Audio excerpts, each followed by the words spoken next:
I mean, we've done it before where we started out like live, and You're live now, brother. well, we're live now, so it's on I think it's gonna be good for you. now. I think so too. Well, the thing I like about this kind of stuff, man, is it gives you an opportunity to see what you've got because how many situations happen, Joe, this especially, uh, where you don't have any control.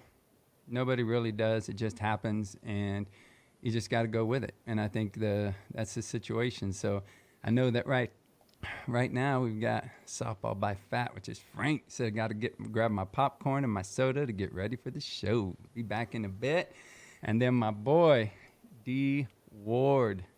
So I'm talking about D Ward. I'm going to be highlighting here in just a minute. Where's it at? We'll be highlighting this bad boy here in just a little bit. Yeah. Is that a Pro V or is that a top flight? What is that? Oh, that's a Tonka. I didn't even know Tonka made golf balls, but it's got SA Law on it, so we're good. Oh, there you go. It's There a you go. Titleist 3. Oh, I like it. I went and golfed with Joe not too long ago, and we were, and I used this one for my putting, and it does help. That little line does help. Oh yeah. Even in the 22-mile-an-hour wind. Oh God, it was gusty. What's up, Stu? Big Stu. Let's go. That's what I'm talking about. We're getting everybody. Hey man, do me a favor. So we got Joe online, and I know we're live, but we're going to give everybody an opportunity to sign on. And we're actually going to start just a little bit. We started an hour early. Right now we've got 18 viewers. We started an hour early because we knew that this was going to be a longer show. So, Frank's right. Go ahead and grab your popcorn and your soda because this one's gonna be a long one. What up, John Scott? What's up, brother? Look at that picture. Oh man, those are cool. Those black and white pictures like that. Those are badass. What's up, Rick Barry? That ball head is shiny. Yeah, that's my oldest. That's my oldest. So. All right. Hey, Yeah. look at this bad boy. That's what I'm talking about. Wax. What's up, guys? At first, you were frozen. I thought you were like a wax figure. Yeah, I clicked on a little early. I'm sorry. It's all good, brother. Wax, we got All some right. people. We got some people lined up already. We decided to do something different. So we got Andy. I appreciate you tuning in, brother. Back to casting. Awesome sauce. Vice golf balls. That's what I'm talking about. Andy was here from the beginning. He was listening to all of it. What's up, Andy, brother? And then we got Frank. Yeah, softball by Fat. Glad you started early. Yeah. That's what I was talking about. Wax, just before you got on. That we knew this was going to be a long show, a lot of information, a lot of great videos, great pictures, a lot of things to communicate. Hey, biggest tournament, to me as far as the year is concerned, and so it's really cool to be able to give everybody that opportunity. We're going to give them about 5 minutes, a couple more minutes to grab their stuff, but I figured we'd come on and shoot the stuff. Hey, this is Joe Smaro. If y'all haven't met him before, you might have if you've checked out the HBO special Crisis Cops. Joe and Ernie, badass documentary, mental health unit, San Antonio Police Department. But he has recently retired to pursue a wonderful, wonderful career of continuing to help people with his company, Solution Point Plus, which, if you pay attention, Joe, you're going to be in this. Your hat's going to make a little special appearance. Hell yeah. Yeah. So let's see here. John Scott, Wax did 100 curls before the show. Yeah. He knows better than that. He just hit. Oh, Lord, Stu. Come on. By the way, in and out is better. Well, I'll tell you what. There's somebody we're going to have on the program that's going to prove that is not accurate. And I believe Wax is gonna appreciate this person's opinion. So, but that's for later. That's for later. But I will tell you, Stu, I will be when everybody signs on. Right now, we've got 30 people, so we're giving them a couple of Right on. extra minutes to sign on. But check this out, and I will show everybody. Thinking about you, Stu. Dude, look at this thing. Nice. That's not a big dude. Come on. Look at my little head. Jesus, man. So we're gonna be highlighting some of that later too. So Bed sheet. Jay-Z says Shane looking good. That Great Lakes blue. That's right. And well, look who else showed up. What What's up? up, guys? What's going on, Jeff? What's happening? Nothing much, brother. We Nothing all much. ready to go? Yeah, man. We're giving them one more minute, and then we're gonna sign in. Everybody's gonna sign in, but right there, talking about a MVP of the tournament, Mark Jackson. Oh. Hope you've been hitting the links, Trini. I have been.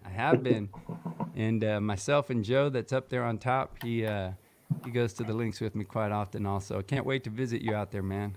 By the way, if anybody's tuning in early, you know, if you got a golf course, you know, got that episode coming up, Tea Time with Trini. Do a bunch of recorded shows, nice drone shots, highlighting golf courses, things of that sort.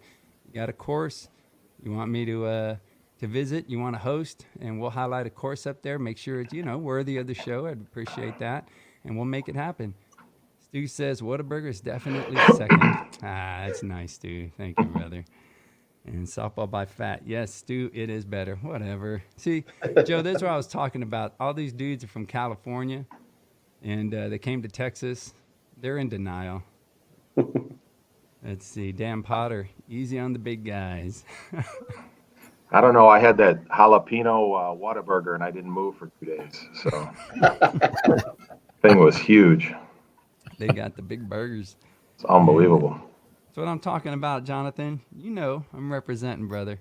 You know, I got something also here, Jonathan. I'll be talking about here soon. But yeah, I do appreciate the hat.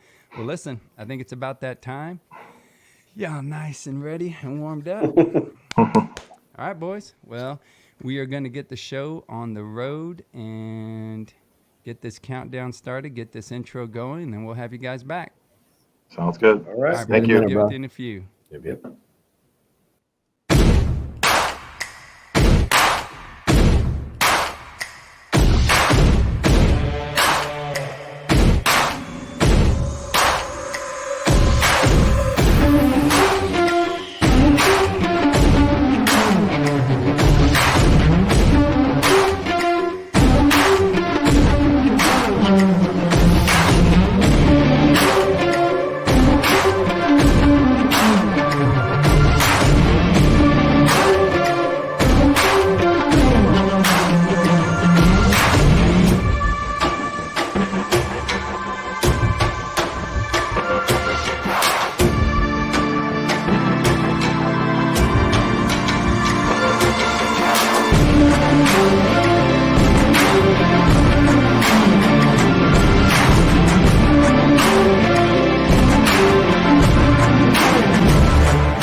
Yeah, there we are. Thursday, the 5th of November, and we are here coming to you live for the Keepers of the Peace National Softball Championships. That's what I'm talking about, baby. Got a lot of people that have already tuned in to listen in. I'm going to try to find my spot here because Deanna airdrops. There we go. If you guys don't know, Deanna is my right-hand woman who makes everything happen, and we'll be giving her some praise here in just a little bit. I want to thank everybody who's listening in, who joined us here tonight.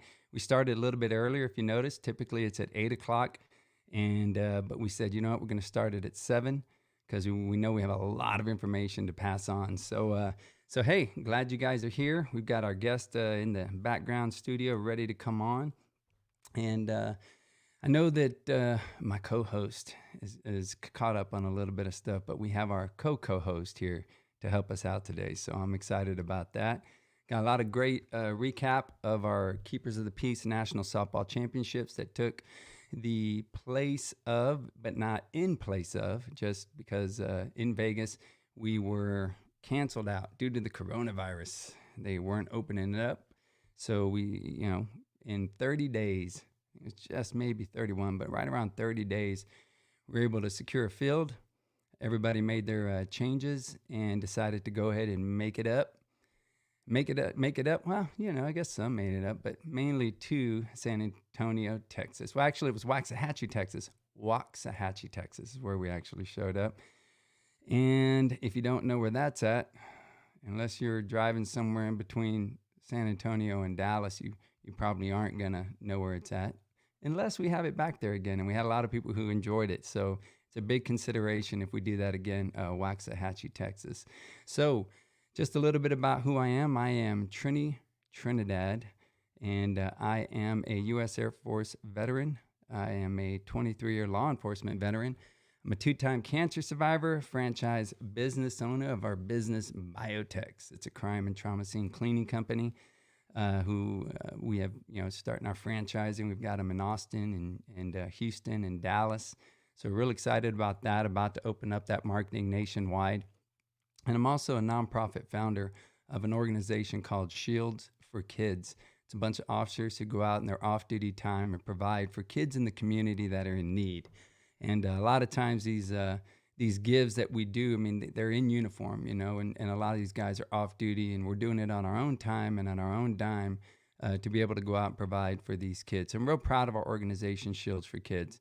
So that's a little bit about who I am as a person. Now, when it comes to softball, in particular police softball, I'm the coach of our San Antonio Law softball team.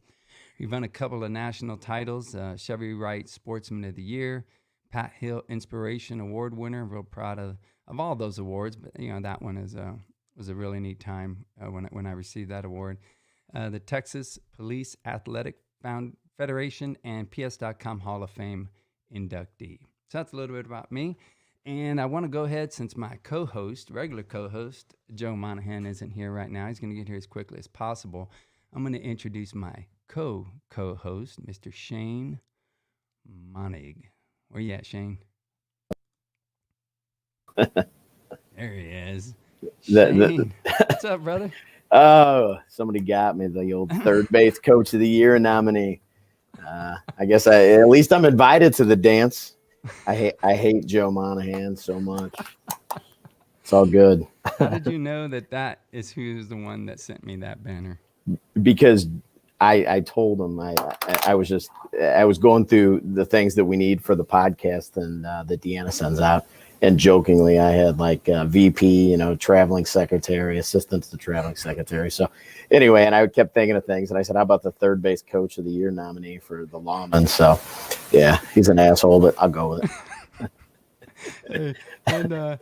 Deanna, when Deanna said, when I laughed when I read it, because I didn't know, I read it, and she goes, well, is that like something that's supposed to be like, funny? I said, yeah, I explained it to her, he's Sure. a third base coach of the year, and he was only a nominee. He didn't even get selected. So yeah. You'd think I knew enough people to at least give me the nod. the coupon to Whataburger, so that's good. Ooh, that's going to come up quite often in this one. Hey, so Shane has joined us. He's a law enforcement officer for 23 years. He's a member of the Missouri Lawmen, a Louisville Slugger Masters team member, and the 2020 PS.com third base coach of the year nominee. What a clown. I love it. Hey, man, thank you so much for joining us. Hey, we had a lot of conversation even before, the live broadcast started technically, after our countdown. Sure. A couple of people made some comments like that Wax did 100 curls before the show. I'll tell you, Jay-Z did 150 before our last show. So he outdid you by a little bit there, Wax. Y'all will meet Wax here shortly. Let's see. We had Stu Donaldson, who joined us, who made this crazy statement that In-N-Out burgers are better than Whataburger. I know he's full of it, and most of them do. And let's see here. We had Jonathan Robinson joining us, responsible for this badass Keepers of the Peace hat. Jonathan, we appreciate you, brother. Frank Medina, gonna have him on here soon. He says Whataburger is the truth. Softball by Fat, denial is a river. And Sugar Shane is in the house. There you go. That's a buddy from up here in St. Louis. Old Fitzy. It's my guy. Look at what Dan put in there. Yeah, I keep a mean book. I hear you, brother. Hey, my bats get limited by Joe Monahan. He's a bastard. So we're gonna have this Whataburger thing going on here, and I don't know, man. Got a lot of California guys tuning in. So hey, we're gonna get on with this this show. Joe Monahan's gonna be joining us here soon, as soon as he can. So we're gonna get with that. Hey, so we're here to talk about the tournament, but the one thing I do want to recognize before we go any further, and that is somebody that has truly, put her heart and soul, and I say soul, heart and soul, because during this preparation and these 30 days, we've shared some emotional moments. Yeah, I got emotional too. It's been a little bit of a challenge, but I want to say, give a big thank you to Deanna. Deanna, come on. She doesn't want to. She's like, give me as little airtime as possible, but we'll bring her on. There she is. What up, Deanna? Everybody remembers you from the tournament, running around, handling things. And Deanna, I just want, real briefly to explain to the guys why it is that it meant so much to you to work with me and Joe and Shane, everybody else who put this whole thing on. Why did it mean so much to you? Yeah, I know I've said it before, but I'll say it again because it still rings true today. I believe that our law enforcement are hugely important to society in general, and I really appreciate everything that you guys do. The daily sacrifices that you guys make, being away from your family, all that kind of stuff. So like, if I can give back in any way, this is the way that I know that I can do that. So for me, it's about being there for you guys and offering that support in whatever way I can. And so that's why I work with you. That's why I like to work with all the guys that were there. So it was really cool to see you guys in your element and really just like having a really good time and knowing that I was a part of making that happen for all of you guys. You're awesome, Deanna. You're awesome. And on the day of, I know that, running around, handling things, never complaining, you really were a huge part of this. So thank you so much. You're a big part of our success. Absolutely. Yeah. Cool. And she's helping making it happen now. So, all right, Deanna, we'll catch up with you here shortly. Okay. We've got Moses, Shane, looking good, brother. Big Great Mo. to see both. What up, Mo? Andy says, breaking news, California has broken off the continental U.S. And that Whataburger is fire. All right, man. So what I'm going to do, Shane, is I'm going to go ahead and break off real quickly. And we're going to talk about our Keepers of the Peace conference real quick, if you don't mind. Sure. So I'll bring you right back here shortly when we get back Sounds to good. the softball stuff. Cool. All right. So what we've got is we've got a conference that's coming up. It's you guys saw it out there at the tournament. It's our International Keepers of the Peace First Responders Conference. This thing's happening April the 12th through the 14th here in San Antonio, Texas. I mean, I'm feeling really good about the the whole COVID situation and everything else. I really believe this thing's going to happen. And so we're really excited to be able to offer this. It's a badass conference with badass breakout sessions for police, fire, military, and EMTs. I mean, this is an early banner that we had made. We've got something that's a little more current, but what I want to do is I'm going to go ahead and just show you this quick video. And after that, I'm going to have one of our speakers that's going to be there. And this guy is very important to me as a person, as an individual.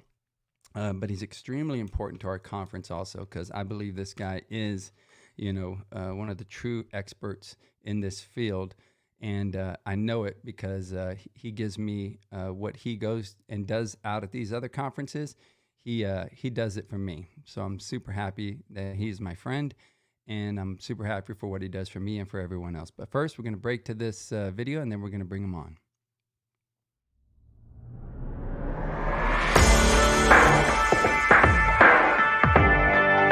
Yeah, hey, Nate Baez here, LAPD, 23 years, and I am a Keeper of the Peace.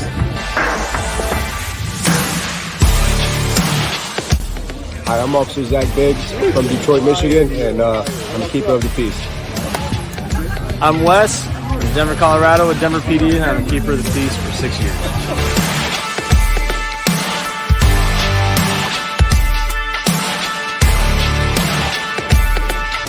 I'm Officer Cook with the Waxahachie Police Department. I've been there for 5 years. I am a Keeper of the Peace.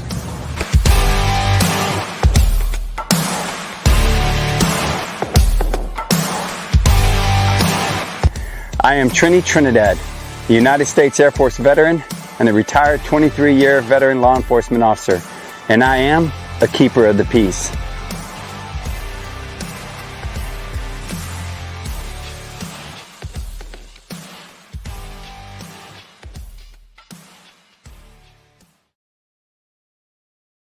Little something to get you hyped up, with the exception of those SWAT guys making entry. That part kind of pissed me off, but it is what it is. I mean, we had to pull from somewhere, so. But that's what that conference is about. Listen, I'm going to bring on this guy, Joe Smaro, a very special person to me. He is, along with Jesse Trevino, they are the owners of a company called Solution Point Plus, but I'm going to let him come on and explain it to you himself. What's up, Joe? What is happening, man? I'm glad you said that because I know you're either SWAT or not, and I'm not. But I was like, that is not a Groucho. That's like a sidestep, skip. I don't know what's happening. It was a bizarre entry, man. So I'm glad you said something.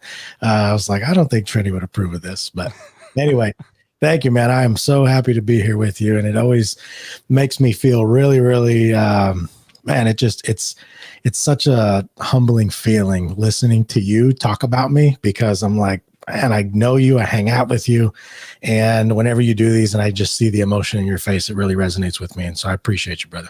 Yeah, man. Well, it's all the truth. So listen, man, we're hosting this conference, and here's what I'll tell you. Joe is a retired law enforcement officer, 15 year. He is the CEO of Solution Point Plus. He is a TEDx speaker. He is the main subject of an HBO documentary called Ernie and Joe, Crisis Cops. You can find it on HBO, I believe, Amazon, also Amazon Prime, and a few other places you can find that, but their main thing was that mental health unit with the San Antonio Police Department. And one of the things I did, first person I turned to when it came to this conference were just Joe and Jesse. And the reason is because we're creating this conference with a bunch of type A personality, badass conference, breakout sessions. But at the same time, we're also going to bring you a lot of value and a lot of things that have to do with mental health. You can't take care of other people if you don't take care of yourself. Joe, if you don't mind, just real quick, kind of explain why you wanted to sign on to be one of our speakers at this conference. Yeah, well, once you told me what it was, and again, I appreciated the fact of how sensitive you were to how you had to market it to get people to show up, because, you know, if you were to promote this as a mental health conference, a lot of people would be turned off by that. But to the point you just made, I think, especially when you're dealing with type A type personalities, which a lot of law enforcement or first responders are, you know, it's important that we get them to show up. One of the things that we learned in our time of just teaching CIT for SAPD over the last 15 years is that when the training was voluntary, we were only getting a certain type of officer to show up for that training. Once it was mandated by the chief, people were so resistant to it, and they'd show up pissed off, just mad about it. Like, I don't want to be here. You know, I'd rather retire than take this type of training. And they're really, really upset about it. But what we found is by Friday, they completely had a different perspective. They really bought into it, and they were like, holy crap, you know, if only I had this in the beginning of my career. And so what we learned is that if you can just get them to show up, you can transform their heart and mind. And it really is, cliche as it might sound, it's so, so true. And we've seen it. And so I think this conference is going to do just that. But what I appreciate is Trini's not lying to anybody. The fact that he's had me on a couple times talking about this, like, absolutely, he wants there to be an emphasis placed on the fact that it's going to be a badass conference with badass breakout sessions and on all the extra things he has going on with it. But a lot of the content within the conference is going to be about focusing on developing resiliency, mental wellness, and how we can become better versions of ourselves to go back out and do the job that we all love to do. And a big thing you need to know is this dude's a military veteran, again, law enforcement veteran. But most importantly is, like, you know, this dude has a way of communicating, and you can see if you check him out on his TED Talk, if you check him out on this HBO series, you're going to see, you know, how great he is as far as communication. So I'm excited to have him. And like I told you guys before, we're going to have, you want to start a business, we're going to have, you know, starting out a business fresh. You know, all the things you're wondering about, the things that might be scary, the fear, the anxiety with starting a business, we're going to show you how to do it as a first responder from first responders. You want to start a YouTube channel, we're going to show you how to do that as a first responder from first responders. We're talking about things that end up hurting a relationship. You know, things that you do at work that don't work at home. We're going to have those types of breakout sessions. So it's going to be great breakout session, but we're going to have jiu-jitsu breakout sessions. In fact, if you guys don't know, Hoist Gracie, we should be finding out pretty soon, has promised, if my Bellator contract, when it comes out, if there's not a conflict, which he doesn't believe it will be in the dates that we have ours, he'll come down, he'll speak, he'll sign books, he'll do all that stuff, and he's going to throw a jiu-jitsu seminar. So that's the quality of people that we're going to have at this conference. So on that note, Joe, I just wanted to have you on real quick. He will be one of our keynote speakers, and it's extremely entertaining to hear this dude talk, man. I promise you, you will not walk out of this conference the way that you walked in. And we're not talking about, I don't know, like kumbaya kind of stuff, but it's just real shit, man. It's just real stuff that can really help us a lot. So Joe, man, I appreciate you joining us on the podcast. Everybody, please go check him out. Solution Point Plus. You can watch that documentary, Joe and Ernie, Crisis Cops, or you can listen to him on his TED Talk. But Joe, thank you so much, man. We're going to hit the links here soon. Love you, brother. Thank you, All right, man. Love you too, brother. All right. So we are Tyrone. What up from Kansas? Says Whataburger was good, but I did stop at an In-N-Out on the way home. We had a good time at your tournament. Met a lot of good people. He's not even a policeman, and he was like, dude, these guys are coming up to me left and right. Like, hey, what's going on, brother? How you doing? That's a really neat thing to be able to have somebody come from the outside looking in and to just be totally blown away with him and his buddies at our tournament. We do have a new website for the conference. Let's see if we can show that thing real quick. I have a new Facebook page, but there's also a new website for the conference. Let's see if we can bring that up here. Okay, so if you go to keepersofthepeace.com, you'll be able to see that new website. All right, so let's bring Shane back on. All right, Shane, you there? I'm here, brother. All right, man. So we got our guest waiting in the background. One thing I wanted to do is I wanted to start with how this whole thing came to be. So we ended up getting Waxahachie. We ended up talking to the Houston Heat. We worked out a deal where, hey, we're going to split the proceeds for the Assist the Officer program. Let's see here. So we're going to do the Assist the Officer program and the Shields for Kids organization when it came to the entry fees, after we dealt with all the different, expenses that had to be paid with it. But in 30 days, man, to be able to have these 31 teams show up, it was amazing to me. And it was so neat to be able to see all that happen. So what's up, Lou? Lou's tuning in. We got, hey, Donnie, what's going on, brother? Hope you're feeling better, man. He had his surgery and he's recovering now. So on top of that note, we're gonna talk about when we got there. Like, you guys came in early. Joe came in early. Dan McIntyre came in early. Moses came in early. We all came in early to be able to make sure things were going to be ready to go for the guys. We scouted the fields. We tried to find a place to have our players party, which is a big shout out to Garrett Metal Detectors and Kevin Schock as far as being able to donate, that money towards the players party. We spent quite a bit more than that, but that's all right. Everybody had a good time. So what I'm going to do is I'm going to show that video real quick that we've got of our players party, just to kind of start it all off. Let's see here. Yeah, we'll show that video. Let's see what we get.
that was a good time, man.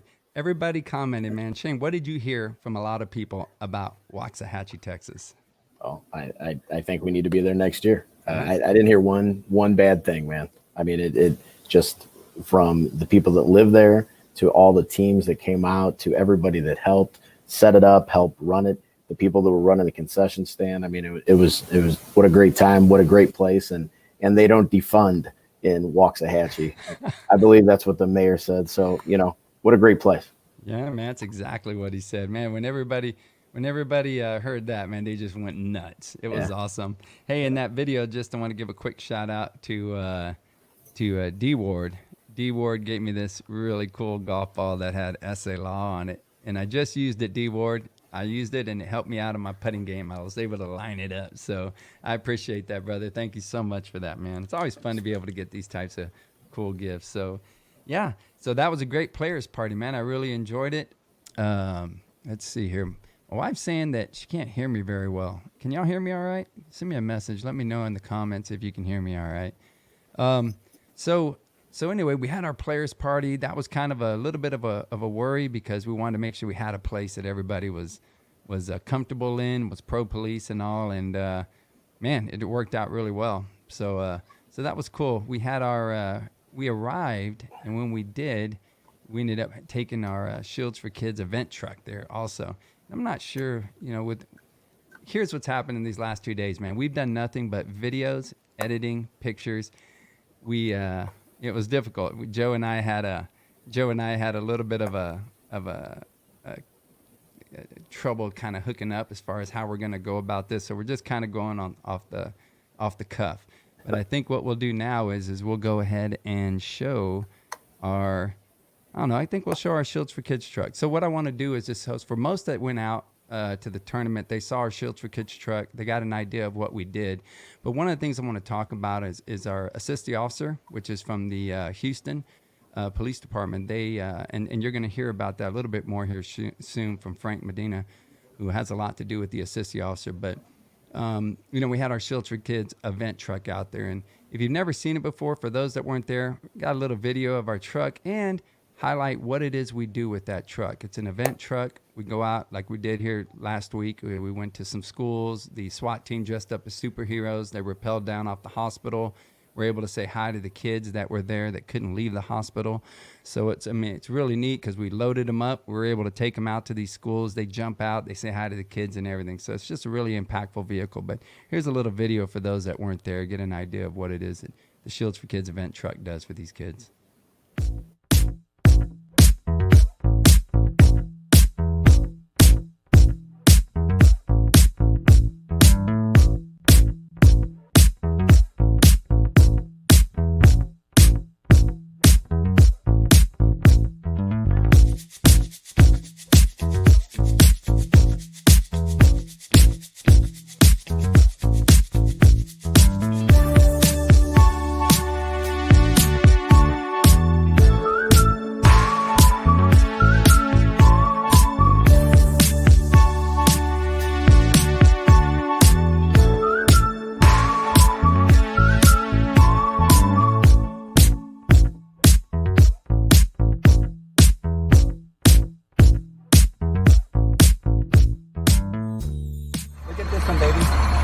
Press that one.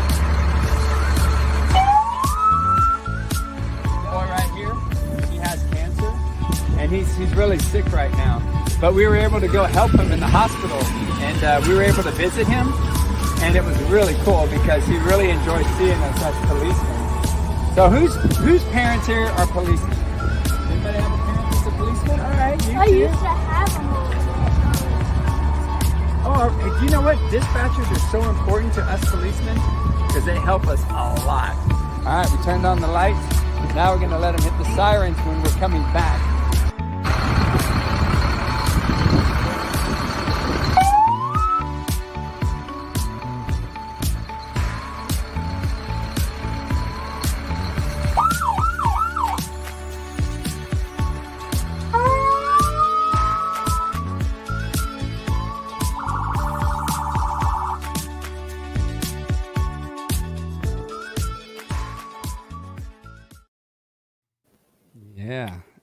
pretty truck. awesome, brother. Yeah, it's It a cool is. truck. And what I Beast. love is that the kids, man. You know, just trucks in general are just huge, and they love to be able to see these big trucks. But to see a truck like that coming up with sirens and lights and everything, it's just so impactful. And that's just what we do. You know, assist the officers, impactful with the families that they help. Same thing with Shields for Kids. So we're very happy to be able to highlight these two organizations, and really happy that you know, these officers are out there helping other officers and helping these kids establish or helping with these relationships. Cool. Yeah. Hey, real quick, I also want to give a quick shout out because on the back of our tournament cup, we got a tournament cup right here with all the teams that showed up, and then we have our sponsors on the back. Check them all out. On that, I will say that I was remiss in one listing, and that was Luck Beats Talent Design and Apparel. That's Jonathan Robinson of the Maryland Outlaws. That dude is responsible for these badass looking hats. And man, if you get a chance to go check him out, make sure you go to his website and check. He's got shirts. He's got all kinds of stuff going on out there too. So we really appreciate you, Jonathan. Thank you so much for that. You know, for that offer. He ended up providing on his own, you know, second place teams of each second place team in each division. They each got 12 hats. So that was really cool to be able to help our prize package. We appreciate that, Jonathan. Yeah, man. One thing I'll tell you also is that I thought was unique about this tournament was, you know, all the different things that people were giving. You know, we had Dan McIntyre created these badass challenge coins that were out there. He's Keepers of the Peace coins, which he still has some with Dynamac. So if you get an opportunity, go to his website, check him out. He still has these coins, and he has really cool hats. He also helped with the prize packages. You know, there's a lot of people that you can leave out because there's just so many people stepped up. But just getting patches like that, you know, getting the cool pins, cool patches. I mean, they're just from everywhere, man. And it's just so neat to be able to go somewhere and to be able to, you know, to get these great gifts. So thank you to everybody who gave us a gift. One of the things that I wanted to talk about and recognize was the grounds crew. Shane, what do you think about that grounds crew? Phenomenal, man. You know, there's no place we play, whether from West Coast to East Coast, North, South, that we've gotten the treatment from a grounds crew or just facilities crew like that. And I mean, they were raking, if not every game, every other game. And that was in pool play, you know, and lining it out. They put your Keepers of the Peace logo. I mean, everything they did was awesome. I mean, and they really took care of us. And that is one thing that we heard over and over again was about the grounds crew. And so James and his crew did an awesome job. And so, like I promised, man, we got videos, pictures, because we can sit here and talk about it all day long. But check out what these guys did to show us how much we meant to them. And I think it'll be pretty apparent after this video. What you did, you heard we were doing this? Well, James gave me my boss gave me a little flower I gave him with the Keepers of the start Peace. with who you are, man. My name's Rufus Mejorado. Got it. So anyhow, he gave it to me. He says, hey, they want to do something with this, so figure out what you can do. So I saw the cave with the little Spartan helmet, you know, deal on it. And I said, you think we should go with this? And he said, yeah, go with it. So Man, we went with it. perfect. And, that's what we've been painting. But I'm going to give it to you. Oh, that way you can have it. That'll be cool. That way you can have it, and if you want to, I thought if they decide to come back, we'll do something bigger. yeah, we'll try. We'll bigger work on stuff. something. We'll have more time, you know, if we decide. This is like short notice, but hey, man, I told you Monday. Monday, yeah. You've never seen anything like that. Good. That's awesome. And we really appreciate it. Oh yeah, no problem. And like I said, I'll let you take it. And That's awesome. you can give it to somebody to maybe make you a big one if you need. Yeah. Very cool.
great job.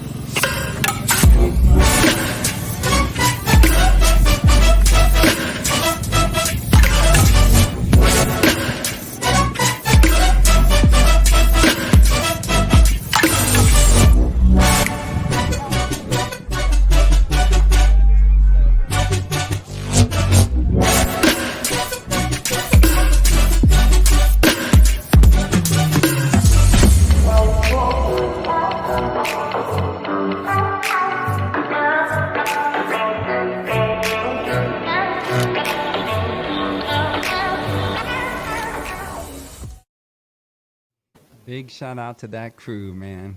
Absolutely. Yeah, man. Awesome And job. One of the things Terry Dugan said was he was like, "Hey, look, man. I love these types of fields, but man, I'll tell you what. Is there any way that we can get them to? What's up, Terry? There he is. Terry was like, is there any way? One of the problems is that they don't drag these fields enough, and then it ends up getting all messed up or whatever. And dude, this grounds crew didn't. It was as soon as he said it, it was like boom, they were already on it. So it was really cool, man. Yeah, that was a good one. Stu says, amazing tourney. Family had a blast. Thank you, everyone involved, and looking forward to coming to Texas next year. So That's what I'm talking about. Yeah, man. So, all right, yeah. So we got through the, we went to the grounds crew. We wanted to highlight them, give a big shout out to James and the crew out there. They went above and beyond, along with our sponsors. So we had a lot of sponsors that came through. Now if we'd have had a little more time, things would have been a little bit better. We could have had, maybe a few more sponsors and maybe not cut in so much to our entry fees. But, in that short amount of time, in 30 days, I think, man, it was just our sponsors that really helped to make things happen. And there was something really unique that I saw happening, and that was with one of our Biotex tents. And we'll just roll this video. And Shane, you tell me what you feel about this, man. Absolutely.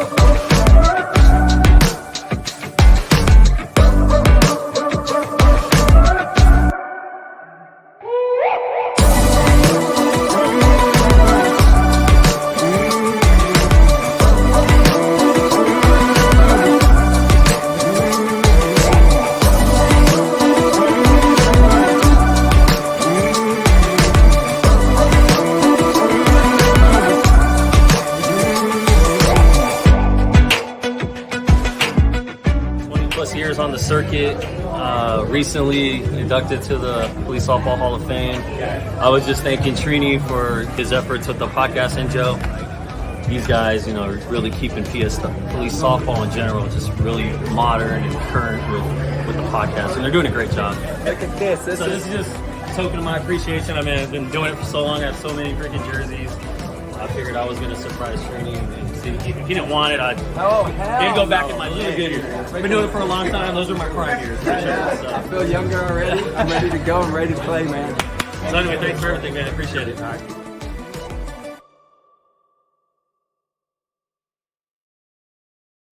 Yeah, it's stuff like that, man. Stuff like that happens that are just really cool, to be able to have those types of experiences, It's just a great feeling all the way around, Shane. I saw a lot of it that weekend.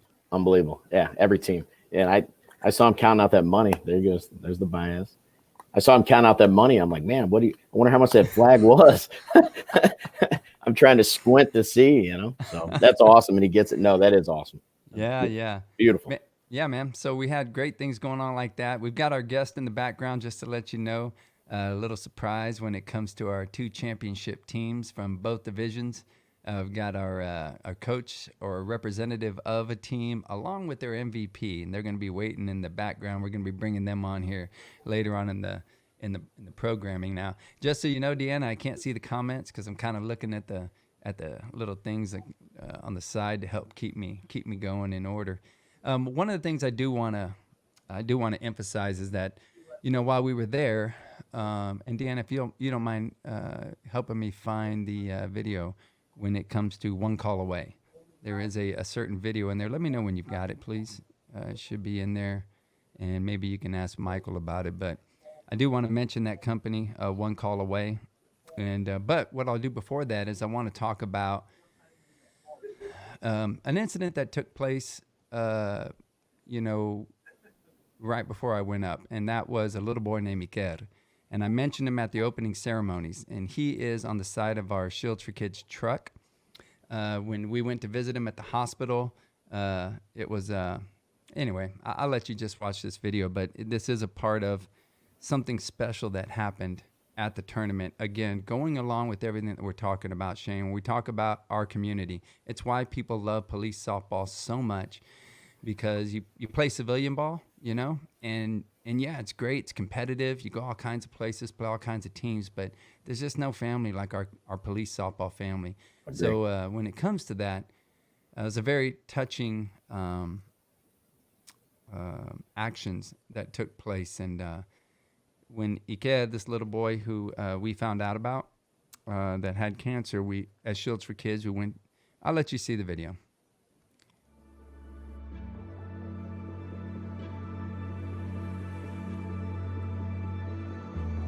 And Shields for Kids was founded, of course, by myself and my team, SA Law.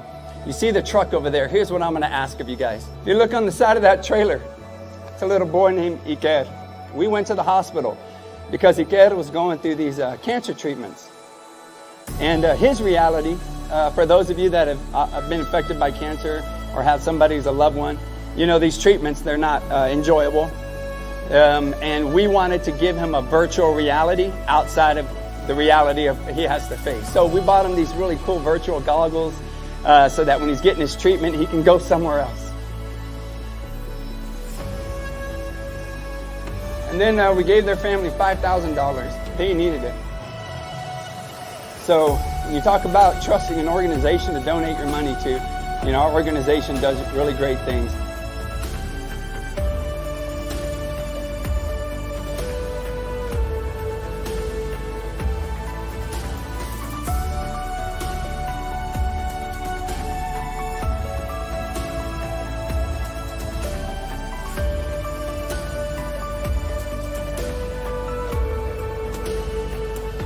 Hey, UK, how you doing? Scott Fatrinsky. I'm a trooper from New Jersey. I just wanted to say we're thinking about you. Even though we're in Texas now and we're from Jersey, you have fans all across the country. Stay tough, stay strong. You got this. We're with you, buddy. E-Care. Much love from the Minnesota Lawmen. Yeah, buddy. Yeah. E-Care. We love you, buddy. Yeah. Praying for you, love you, brother. Praying for you.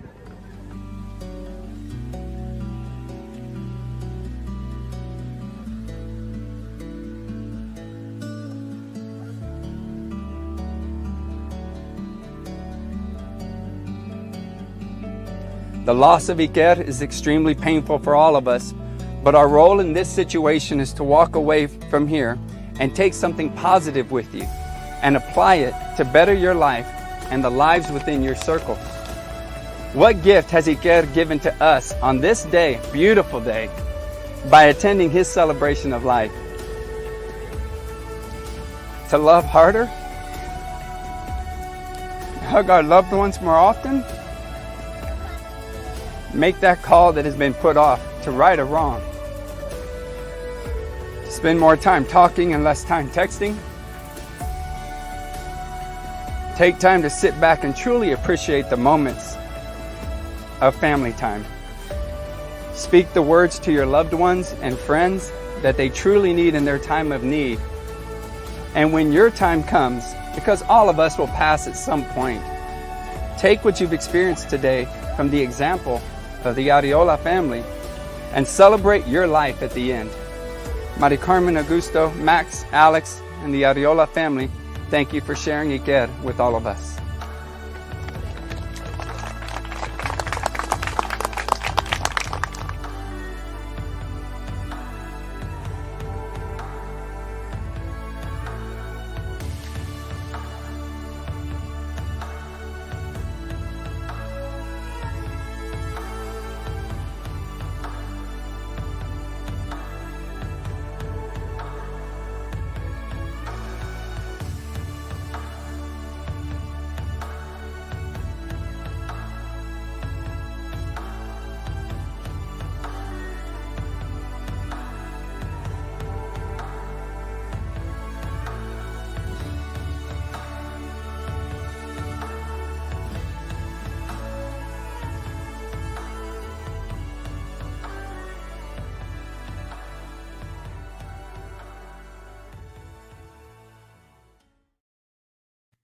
Tell you what, dude, that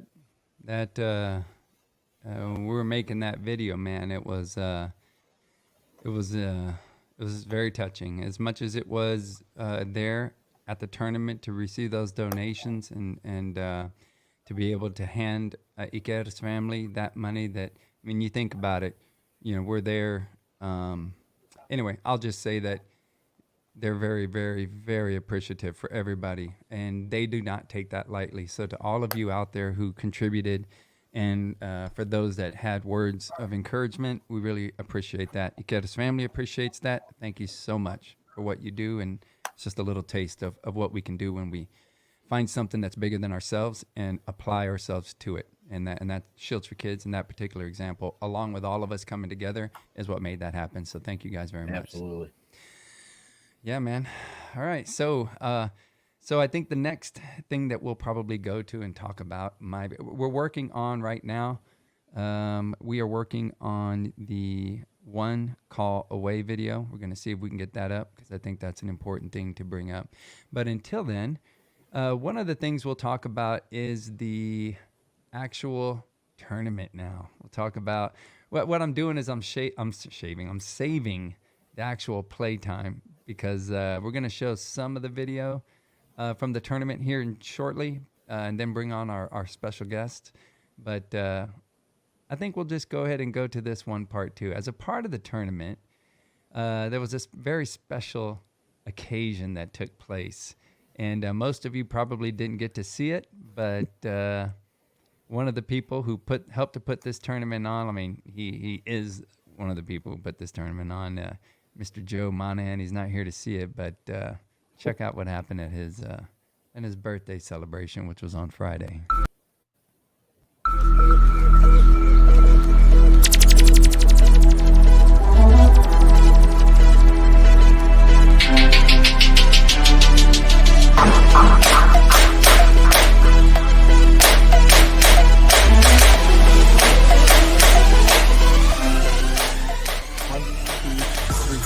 Happy birthday to you. Happy birthday to you. Happy birthday, dear Joe. Happy birthday to you.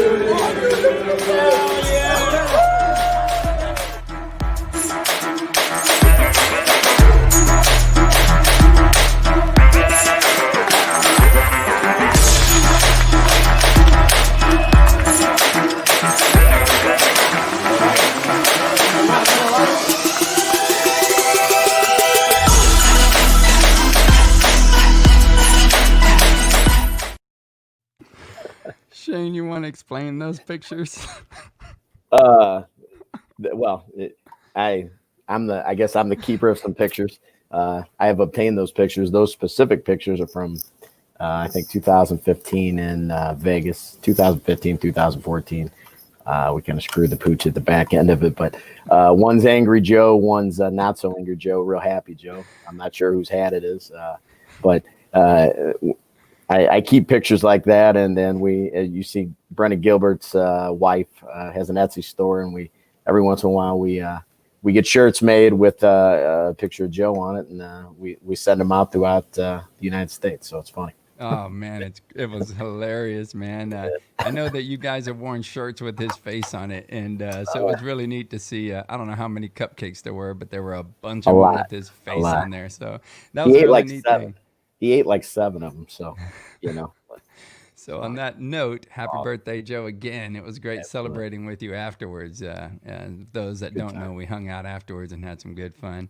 Hey, so going on to the next thing, Shane, we had a home run derby that took place by one of yours on the Missouri Lawmen, who gave me this badass hat. That's right. Right He was after I giving got out done hats. working out. Absolutely.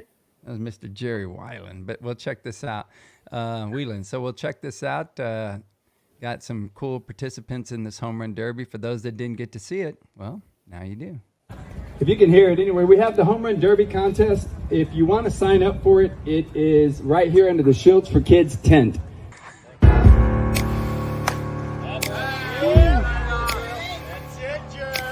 Anybody tell you There's a shame. It's going way too far. No, All right, brother. How'd you feel on that round? old. When it falls apart. The prophets and the priests told you, but you covered your ears. Must be them pork and beans you ate 2 hours ago. And now the end is near. Gonna tear it all down. Gonna tear it all down. So Arnold plays for SA Law. Badass. On our team, new recruit. How long have you been with us now? 2 years? Going 2 years. Yeah, going on 2 years. So he's done a great job of being a team player, but stepping up, not only with home runs, but also with the singles when we need them, you know? So, hey, what did you have to do yesterday? Was it windier? Oh, a lot windier. Yeah? A lot windier. Yeah. Yeah. Now it's free swinging, and hopefully everything will go out of the park. Battle till you bleed. Prophets and the preachers warned you, but you waited too long, and now your chance is gone. Gonna tear it all down. Gonna tear it all down. Gonna tear it all down. Holy smokes, I was coming out to try to get one from the other angle. Great job, boys. Holy smokes. Whew, is that it? Is that it? All right, man. Well, congratulations, Jerry. Appreciate it. Tell you what, what'd you get on that one? How many? I only had to hit 4. 4? So I think I got 4 out of 6. Damn. So. And how many pitches were on that second round? He still had 4 left, so he got 6 pitches. Oh, you ended it early. All right. You gotta conserve that energy. Yeah, man. Just trying to represent us old guys out here. Yeah, man. Well, congratulations to you, brother. Our, Appreciate it. what is it, 2020 Keepers of the Peace National Softball Championship Home Run Derby champ. Damn, that's a lot of words. Yes, he is. Yeah, he is. 46. Very nice, Indio. I think the next guy's about 18. All right, man. So where are you from? I'm from Miami, Florida. All right. And your name was? Eric Rodriguez. All right, Eric. Well, I'll tell you what. You came out here and you performed. What'd you feel about hitting on this field with the wind coming in? Ooh, that's a tough one, man. Yeah? Yesterday was pretty windy, but today's I think a little easier day. But it's good. It's good wind. It's good to hit them out. Yeah, man. Tell you what, very impressive. I've never seen you hit before, but that was impressive, man. Thanks, Great job. All right. That's a great job, man. Congratulations, Jerry. Arnold. Yeah, I'll tell you what. You two smash. Y'all smash and are extremely impressive. I'll tell you what I love about it, though, is there's no feelings here like super big competition with the fans or anything. We're family, and that's what comes first. And we put a lot of emphasis on that. But to see you guys battling out there is really neat, man. Congratulations to you guys. Any final words? Well, we appreciate the opportunity and the tournament that you and Joe put on. Big shout out to you and Joe. Everything was top notch. You speak about the camaraderie. It couldn't be better. It couldn't be better. Missouri Law, SA Law, we're all family. And, it was a privilege to hit against this guy. Oh, yeah. Hopefully, shout out to my pitcher, Andy. It's all about the pitcher.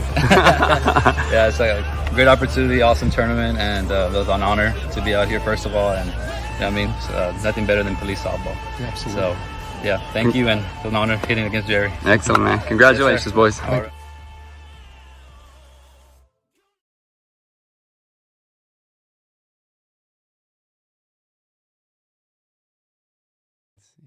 There we go. Yeah, you are right, Dan. He is one of the most humble guys on the circuit. Dude's an animal, but extremely polite, very caring. Just don't turn your back on him if you're relaxing, because he will tackle you and put you in some sort of a arm bar or whatever you learn there in Central Oklahoma, you know. And he's one of the hardest hitting guys, not only on the circuit, but also in civilian ball, you know, all of us that have played throughout the years. No, very few people have hit the ball as hard as Jerry for as long as Jerry's hit it. So very, very violent swing, man. Jerry will put it through somebody for sure.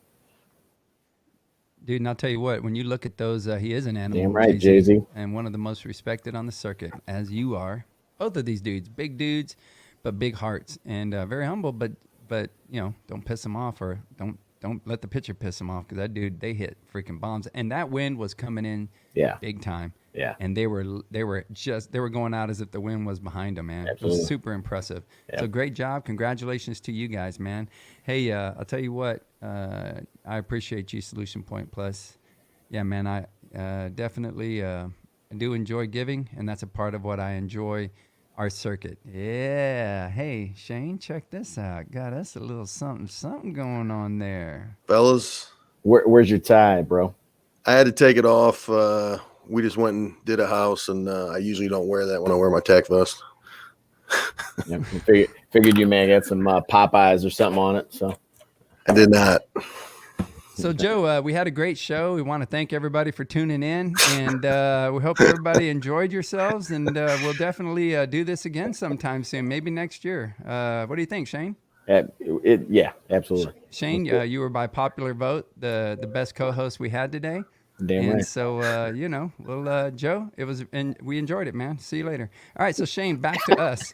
I'm really hoping that we can, continue this relationship. I think it's really working. There's a lot of chemistry here. 100%. No, Joe, you're back, Joe. You're back. Hey, man. So you missed a lot, but we appreciate you out there serving, as you always do, and making the time to be here with us, brother. Yep. So we went through it. Joe Monahan, for those of you that don't know, can we put his little banner up there? Because he gets upset if we don't put his banner up there, give him the recognition he deserves. Joe Monahan's my friend, first and foremost. He is the coach of the Missouri Lawmen. He is the director of the Show Me Classic. He is the Louisville Slugger Masters Division coach, the East Conference Manager of the Year, Texas Showdown Home Run Derby champ, and has never been nominated for Third Base Coach of the Year. No, he hadn't. Wait, did Shane have that on his banner or something? Is that why? Is that why you're saying that? I don't know how it got there. Yep. I didn't. Unfortunately, they didn't end up handing those awards out because Vegas never happened. But next year, let's see if he can maybe get that nominee again. Oh man, I love it. Hey, so I'll tell you what, we just finished up the Home Run Derby. Saw your boy Jerry and Nice. Yeah, and Andy. He's drinking. Joe. Andy's- I was gonna say Trini's drinking champagne. I think so. Oh yeah. So we had Andy Sides earlier with Jerry on the Home Run Derby. We also mentioned Andy and the all the contributions to Iker and his family, along with Guild Mortgage and everybody else that participated in it. So it was a very Awesome. touching video. We were able to highlight that. So now we're going to be moving on to the next part, which is something that means a lot to me whenever we have our opening ceremonies. I mean, if we don't have this at one of my events, it's not happening. I just want to verify, Deanna, if you could for me, are we looking at I think we're looking at the part one. We'll just go to the opening ceremonies part one. Check this out.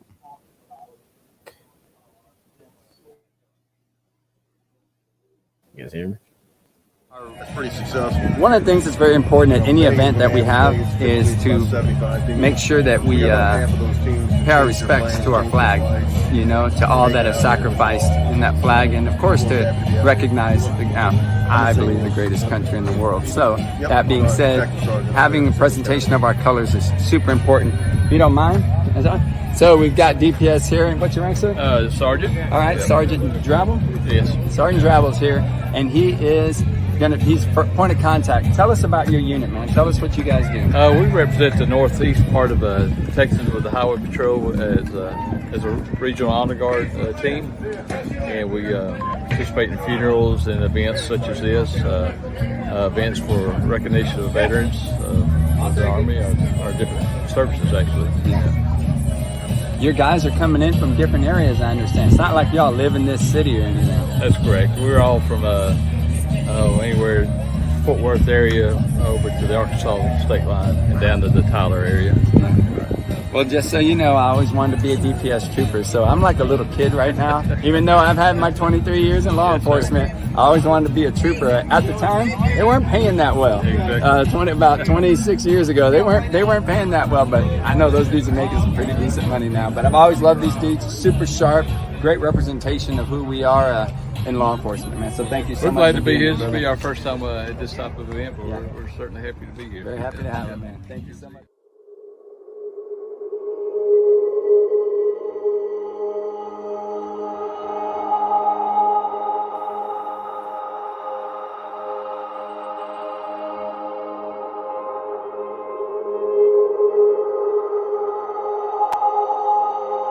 And man, thank you guys so much. It's such a great feeling to see all of you guys. Can you all hear me back there?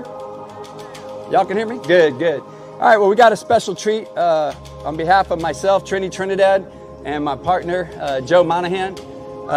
Yeah, we're going to introduce some very special people. You know, these guys that are coming out here right now are from the Texas Department of Public Safety. This is their, their honor guard assignment, and they chose to be here on their own, coming in from all over because they're regional. It's not a local team. So we've got Sergeant Drabble from Winsboro, Corporal Barrett from Winsboro, Corporal Weisenhut from Texarkana, Trooper Brown from Carrollton, and Trooper Peters from Tyler, Texas, all here to present the colors for our great nation.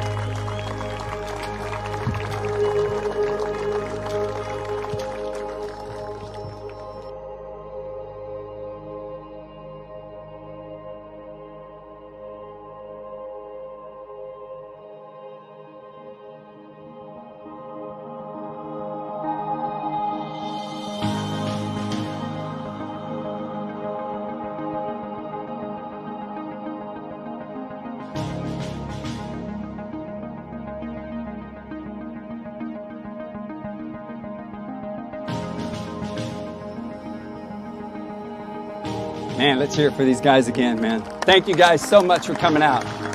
Truly appreciate it.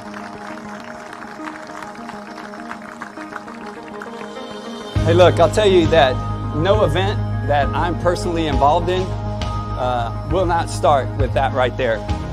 Being able to celebrate the freedoms and the liberties that we have is not to be taken for granted. And for all of those that have sacrificed, whether it be in the military, you name it, as first responders, I truly appreciate all that you do. We make sure that we pay our respects to all of those who have sacrificed so much. If there's anybody here right now in the military, you deserve a big hand. Please give a big hand to our guys who have served in the military. I truly appreciate it. Yeah, man.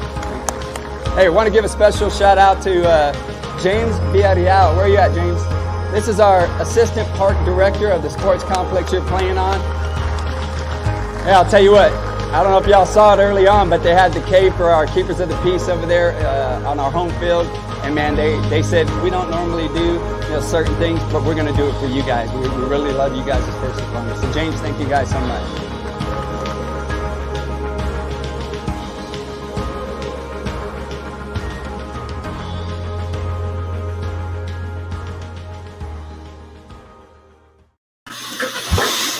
You know, we've got a second part. We've got a second part to those opening ceremonies, but I wanted to give them the attention themselves for those DPS troopers, man. They came in from all over to make that happen. That was a last-second thing.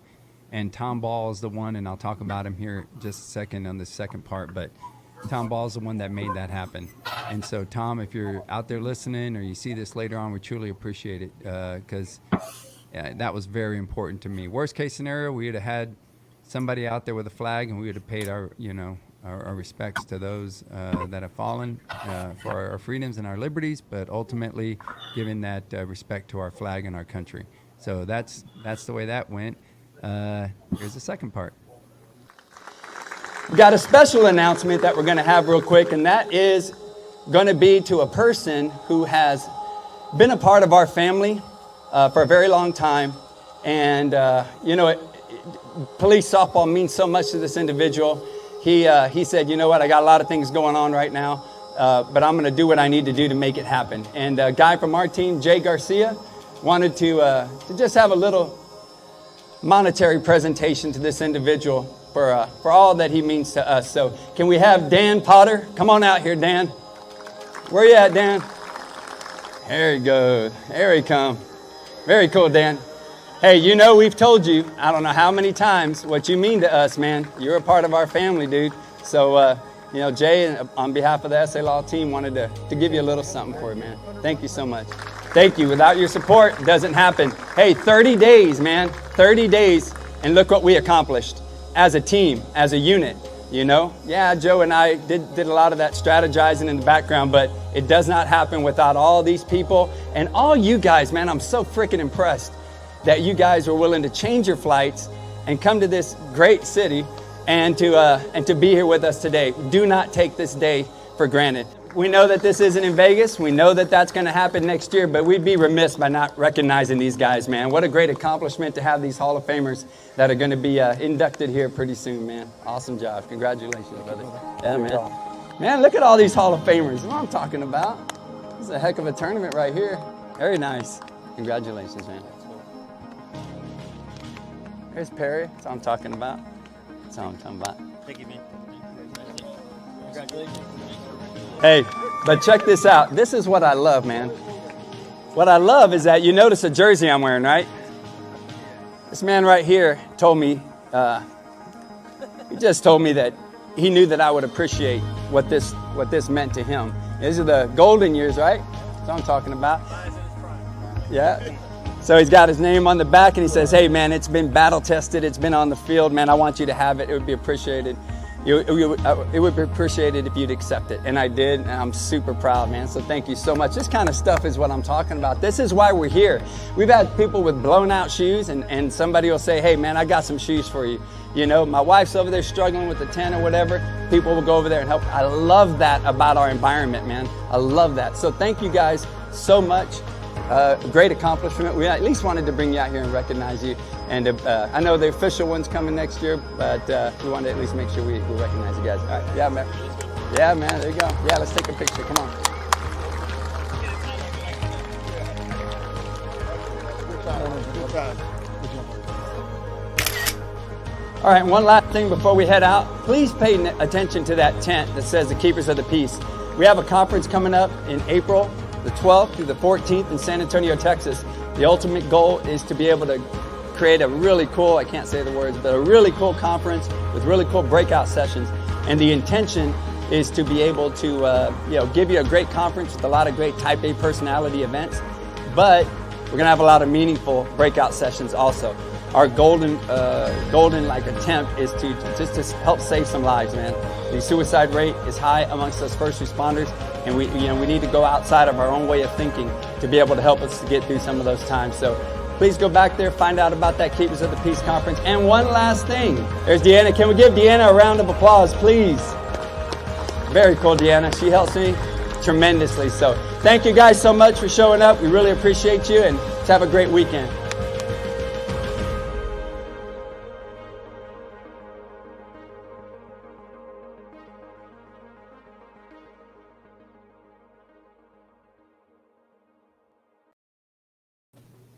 Yeah. I tell you what, Deanna, get ready. 3, 2, 1. For those that weren't here in the beginning, that is Deanna right there. And she is a huge, huge part of why this was able to happen. Joe, what would you have to say? Shane made his comments earlier. What would you have to say about Deanna? Deanna, are you in a closet right now? How come it's so dark? Are you outside? No, Where are you it's at? my sister's room, but she's got stuff everywhere, so I just... You blacked it out. I got you. Deanna does a great job. She's the engine behind it. A lot of the times, she's working her butt off. So I appreciate everything she's done for the show. Yep, and Carly before her, Carly's been able to move on. She's pursuing something different, but Carly was a big part of helping us gear up towards this final tournament. So again, Deanna, thank you so much. Yeah. I know she was like, make my time minimum, please. Okay, we did. Yeah, hey, so that was awesome. And I'll tell you, we got a lot of pictures, a lot of videos, Joe. It's very little talking on our part this time. You know, got a lot of stuff to show. So that was all what do you call it? Early on when we're doing opening ceremonies. So we're doing the opening ceremonies, and now what we're going to do is we're going to cut to some actual softball highlights. Now we've got some softball highlights from the tournament, and then we're going to bring on our guests, because I see Fabian and Frank, and they've yawned probably 6 times since they've been in the background. They both, I don't know if they work dog watch or what their deal is, but I see both of y'all. And so we got the coach representative from Houston Heat, which I told you guys in the beginning, you better watch out for these boys. Told you. And then you got your Fabian Garcia, who's going to be your MVP from that team. They're going to be coming on later. Wax is good. He hasn't moved an inch. Dude is like I don't know if he's a sniper. I don't know if he used to be a sniper, but dude doesn't move. He sits right there. So, and we got Jeff also. Jeff's been doing a great job. He's been kind of in and out, but Jeff's relaxed, chilled, and just the same way he pitches and he hits, he's chilled out. So we'll show Jeff real quick. Look, see, y'all are wondering who it is, right? There's Jeff. What up, Jeff? He's chilled Hey, the guys. hell out right there. I don't know if y'all noticed, but there's a championship trophy there in the background. Just saying. And I know I want to talk about those jerseys. So, Jeff, be ready to go. And we're going to talk about your name here in just a second. So we'll bring you right back. We got Fabian. We're going to wake up Fabian real quick. Fabian from Houston Heat, MVP right there. Dude must be able to ball if he's sitting on this show. So Fabian's been yawning. We'll get back to him. Stay awake, Fabian. You never know when you're going to come on. In fact, we're going to jack up Frank right now. What up, Frank? What's up, going Frank? on, Trini? Now. How's it He's going, awake man? now. I'm up. I'm good. What's going on, Joe? Yeah. Y'all work dog watch or what? Or daylight or? We got a couple things going on here. No big deal. You know, election week it's crazy. Yeah. So we're excited to get all y'all on here in just a second. We'll bring Wax on too. The hell with it. Hey, What's up, what's going Wax? on, guys? Goddamn, we'll get everybody on here. There we go. All There right, you go. one big party. Hey, so this is who's coming your way here soon, and what we're gonna do is we're gonna go ahead and we're gonna show some of the money video. That's what we've been working on. I'm telling you, y'all don't know what's going on in the background. We hired a new videographer. His name's Michael. He's been working with us for 2 days. We've been at my house working on these videos. There's a lot of editing that goes on. I think Deanna had 360, 380 something pictures and videos. I had 320 something pictures and videos to go through to make this happen. So, hey, we told you it was going to last a little while, and for the effort that went into it and for the quality of this tournament, I think it's deserving of it. So we started an hour early to make it happen. So you guys stay awake. We're going to be right back with you, all right? All right. So let's see here. All right. So we're going to get to some videos. Now, Shane and Joe, what we're going to do is we're going to show some highlights. We call them money videos. We got 2 parts to it. This is going to be of the regular play, and then we're going to bring on our guys from the championship teams, and we're going to show some of the live stream that we're able to do for the first time. Oh, I'm hoping that the editing was done correctly. We'll just have to see. But yes, Deanna, we are going to the money video. And what we're going to do is we're going to do 2 of those money videos. Then we're going to bring on 1 call away. Then we'll go into the live stream highlights. Then a little something special at the end. You know I always got something special planned at the end. All right, so here we go. Going to go with the first part. Hey, what would you guys say real quickly before we get into the money videos, which means the highlights of the tournament? Tell me what you guys have to say about the tournament real quick from each of your perspectives. Well, I've already said it, and I'll say it again. I said it during the tournament. I think it was, you just showed some of the highlights of the opening ceremony. Of course, you left all my parts out where I was actually speaking. But what I said was I appreciate it. Everybody coming out and taking, trusting us enough to spend the money and take the time off to make the trip and make the tournament what it turned into be. So it was a great event. I thought, considering that, 30 days or however long it took us to put it together. And I really appreciate everyone coming out and making it what it turned into. Yeah, I'd second that. Trini, what you said earlier, Joe, what you said. We knew the quality of play was going to be there. We didn't know what we were getting into in regards to the fields, but all around, just a great event. I mean, everything went well, very well. Hey, I'll tell you what, Deanna, we got us a special guest. So check this out. We're gonna get to where we're going to, but we're gonna get to a couple of comments real quick because we like to make sure our guests know that they're recognized. Dan's, we've showed that one. You're right, Dan. Absolutely. That was a great Hall of Fame class right there. And we didn't want to take anything away from their official announcement and recognition, but we thought that we didn't want to let the year go by without those dudes getting, some attention. Got Solution Point Plus, always smiling. That's right. And Audrey says, we love our Deanna. Andreas, In Sync or Backstreet Boys posters? Oh, Lord, he's trying to get some comments going. We got Jay-Z, a.k.a. Biscuit. Yeah, that's Jeff. We'll explain that here in a little bit. And let's see here. Linda said she missed the opening ceremony. She was busy working at the Biotech's tent, making things happen. So, Linda, we love you. and you're a huge part of our success. Dan Potter says Wax is one of the best catchers on the circuit. Man, we got some great highlights of Wax. I could not appreciate that dude as much as I did after filming. I got to look back. I love that dude. I'm a huge fan. I think he deserves his own show. On that note, check this out. Check out this special guest right here. And I want you to know, Mickey, I'm going to have you on our show. This dude right here, this is Mayor David Hill of Waxahachie. We were blessed to have you here this year and hope you will come back soon. Whataburger was out of burgers for 2 weeks when you left. What do you say about that, Biscuit? Oh, Biscuit. This guy was amazing down there. Absolutely amazing to talk to. I'll tell you what, man, So that we dude can't blew thank us him out of enough. the water. Yeah, he blew us out of the water with that. That's where I'm coming from when we're talking about going places, picking places. They you know, the fields were awesome. The crew was awesome. The town was awesome. But to have the support of the chain of command, the people that are in charge, to come out and to say, we love you guys. We want you back. We'll do what it takes. That's what that man did. And I'll tell you what, I truly appreciate you, David Hill, for making us feel so welcomed. Everybody in that freaking town was freaking awesome. I'm not going to call it a city because to me a town is homegrown and it just feels homey. And that's why I'm going to call it a town. It feels good when you have someone there that respects you and treats you the way and says the things that he says about us, I should say, when half the guys around the country are dealing with the bullshit that they're dealing with every day. So, and something, it's not every day. Like for instance, St. Louis, you got leaders here who don't treat us the way that guy treated us, which is, it's nice to have that change of pace.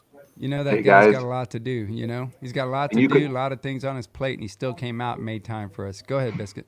You could tell he was there because he wanted to be there and not because he had to be there. And he spent time with some people, made sure he addressed everyone. But he was there because he truly appreciated us, and we can't thank him enough because he was there because he clearly wanted to be there. Yep. Absolutely. Thank you very much, Mayor. I saw a Biscuit in the back clapping, so I said, let me bring him on real quick. All right, we'll be right back with you, Biscuit. All right, so Tina Castro says, Trini, Center Mass from Tampa will be there next year, brother. We would love to get involved with Shields for Kids and hopefully branch it down to Florida. I think this is a great opportunity right now because, Shane, you even talked to me about wanting Shields for Kids in St. Louis. Sure. I have had people from Canada call me and tell me that they want to start it up there. I probably had about 8 to 10 inquiries about starting Shields for Kids. The ultimate goal was to start this nationwide. So if you're a police officer out there, if you're a supporter of our law enforcement community, you're interested in branching out a Shields for Kids in your area, I would love for you to contact us. Deanna, maybe you can give them some information here in a minute to be able to start a Shields for Kids in their area, because I would love to be able to grow this organization and for it to be a nationwide organization. We do the right thing. We do great things. And I think we need to have something out there that shows the public something besides what the media and, without getting into too much politics, what's out there heavily for us to take in with all of our senses. One of the things that's important is for us to just be out there and to show them without any filters who we are and why we're doing what we're doing. So Absolutely. I love it, Tina. Thank you so much. And we definitely will get some information up there for you. And John Irvin says, what up, Biss? I'm talking about he's smiling back there. You can't see him, but I can see him. All right, so let's get to some softball, man. We're going to go with our money video part 1. All right, so we're here at the fields. It's opening day, and we're very fortunate to be able to have Elite Sports coming in. Bart has graciously, along with Los and all the Elite Sports USA guys, have donated this bat for us to be able to raise money for Shields for Kids. And one of the things, Bart, I wanted to just mention to you real quickly, I know you're still setting up, but dude, on my team alone, we're playing right behind us. On my team alone, we've already hit a couple of home runs in the first inning. That's out of the wrapper. So I'm not, hey, everybody knows me. Everybody knows I'm very sincere. If it comes out of my mouth, believe it. These things are hot, and they look badass. So, hey, man, tell us about it. Well, so this is the debut of our Presidente modulus technology. holds compression, and this thing is just going to get hotter and hotter and hotter and hotter as the tournament goes on. Tomorrow it's going to change. Maybe later today it'll change. By Friday, Championship Friday, Yeah. it's going to be nasty. Oh, It's man. going to be nasty. That's super cool. Yeah. Hey man, why come out? Why come out to this tournament? Why drive all the way from California to be here with us? Well, I mean, Los is a big sponsor of you guys, and you guys debuted the Presidente last year. He takes care of you guys, and he's like, hey, Bart, I need some help. Can you help me out? I'm like, not a problem, buddy. Yeah. You know, for you guys, for what you do, and everybody for what they do for us, why not? Yeah. You know, it's beautiful out here. It's an awesome tournament. You know, I love softball, and hey, love to help. Very cool, man. We're great to be here, man. I Thank you appreciate guys it. very much, Thank you man. very Thank much. you. Hey, grab this bat. I'm telling you, and check that out. Very cool, isn't it? All right, thank you, buddy. Awesome. Thank you. Thank you.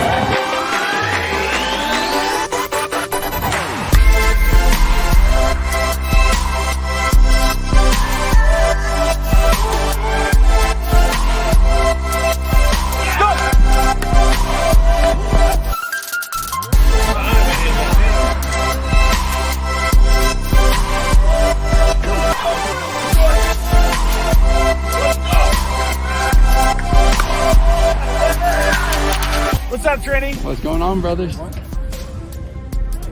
Trini at? What up? What's your name? Where you from? Franklin County Sheriff's Office. All right, man. What do you do out there?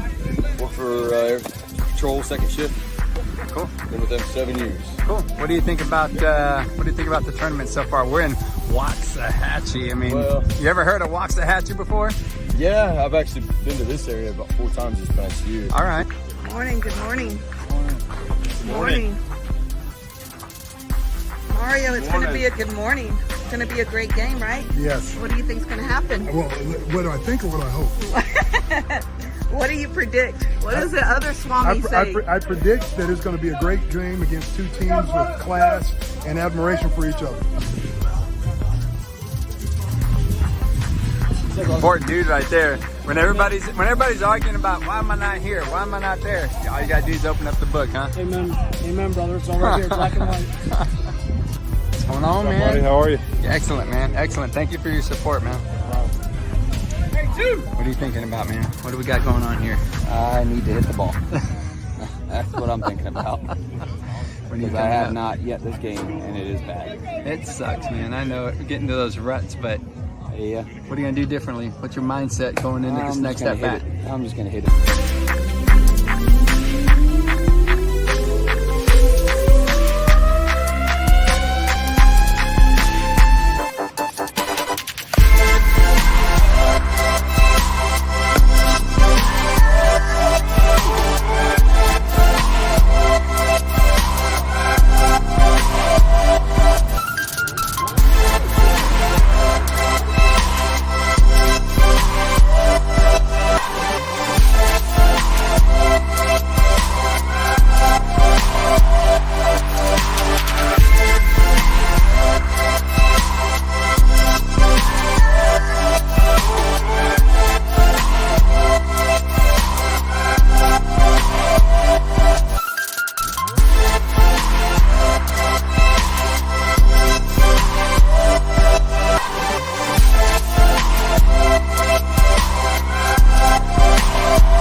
So what I think is cool is that this mayor comes out and at the very end he says, "Hey, in other parts of the country they can defund, but there's no defunding that's taking place here in Waxahachie," and everybody freaking lost it, man. It was cool as hell. Makes me want to transfer. Makes me want to transfer. It makes me want to transfer. I love that part of things. Oh, got That's some it. work going on. Joe's working at Domino's. Ooh, let's bring Wax on real quick. Let's bring Wax on. Wax, what do you think? You know, about hey, that guy was good. I loved it. You know, coming from Chicagoland area where you don't get like Joe and all the rest of the guys, you don't get people like that to come out. You know, and for him to come out there and like Biscuit said, you could tell he wanted to be there. A couple of us talked to him, and he's just that whole town. I mean, of course, I had to go to the nutrition store with the two Zintecs. So even they knew we were in town, and they were happy to see us. But, you know. Yeah, it was cool, man, because even the Chick-fil-A people came out. But we're going to show that here in this second part. We'll be right back with you, Wax. All right. Look at all those trophies in the background. That's what I'm talking about. All right, so I wish I had trophies I'm like telling that. you, man, I have to get a smaller screen and then get all my trophies and put them together so that way it looks like more than what I got. Hey, but real quick, I don't know if y'all saw this, but I make it a point to get Stu Donaldson. Even at your tournament, Joe, I make sure to get at least one of Stu hitting. And we showed his jersey earlier, but look at this, Joe. You didn't see it. I mean, come on. Look at this guy, man. Holy smokes. Look at my little head. Well, hey, Trent, here's the deal, man. If you put that jersey up next to a normal sized person, it's not that big. Well, if you I put it up next to you or Shane, and it's going to look gigantic. Yeah, if I put that shirt up there with your head on it, it'd be perfect. You know, Trini, you were talking about, the circuit, and when there's blown out shoes, somebody will find shoes for somebody, or we'll loan somebody a glove, give them batting gloves. You guys notice Joe doesn't wear a hat, right? And well, he's donated his hats, and if you guys notice those keeper of the peace shade tents, those are his hats that have been rebranded with his large. Now I know who's been texting you on the side about all the head jokes, Trini. Whoa. The funny thing is that Shane's got the same size head as me, but he's 100 pounds less. But he stays further away from the screen. Joe's like, hey, well, I'll tell you what. One thing, we're going to go on to the second part of this money video, but I'll tell you that one thing I liked was what you see right here, man. There was a lot of teams got together after they played and prayed, and I think that was just such a cool thing, man, to be able to see. I mean, regardless of whether you're a believer or you have faith or not, it doesn't matter. In the end, it just shows that unity and that community that we have, and that everybody was willing to get together and to wish well on each other, So that was a really cool part. So let's get on to the second part of the softball. Let's see how this one goes. Part 2 of the money. It's Trini Trinidad here with you from the Waxahachie Sports Complex. And I'm very excited to have one of our sponsors that came out, Mr. Mark Compton. And Mr. Compton, what he did is he said, you know what, I know you guys out there are first responders. I know you guys are policemen. I know what you guys do. I want to help. So along with AT&T FirstNet, built with AT&T, they came out and they provided us with Wi-Fi so that we could actually broadcast from the fields and we could communicate without any issues. And we didn't have any issues. And I'll give you an example. I'm sitting here behind the plate and I have my wife with a camera that's using the signal going all the way out past first base. The router's over here underneath where the concessions are. So when you talk about having this service, man, they do it right. So I want to just thank you very much on behalf of all of us. Thank you very much for what you do. Thank you on If behalf you of AT&T FirstNet. We appreciate everything that you do for the first responders. We appreciate the first responders. AT&T has just been blessed beyond measure for being able to help with the first responders. FirstNet has been around since 2017. We're building out this FirstNet network on top of our AT&T network, and it's amazing what the response that we've been getting from all of our first responders. Hey, I'll tell you what, seriously, on behalf of all of us out here, man, from all over the nation, they get their exposure to FirstNet by AT&T, and I'm excited to be able to see what comes out of it. Thank you so much, and thanks again for putting this together. You're very welcome.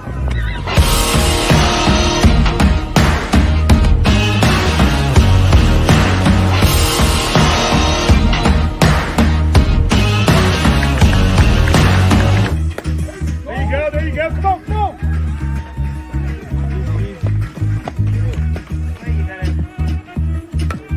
There it is. Good job, Jake.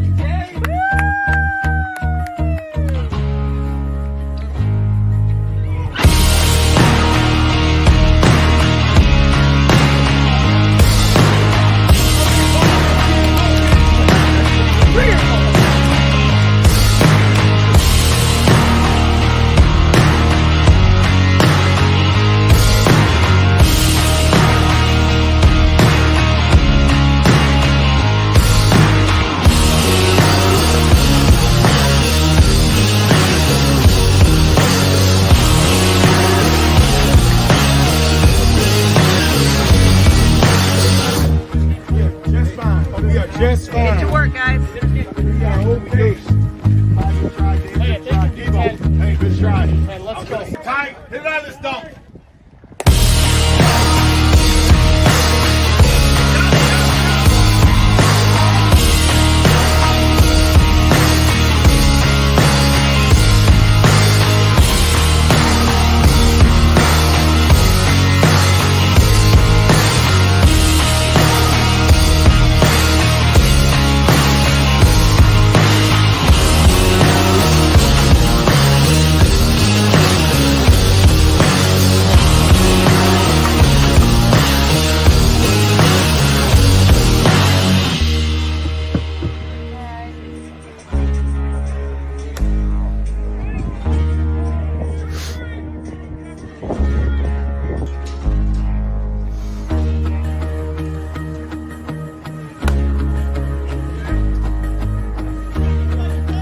That's what it measures.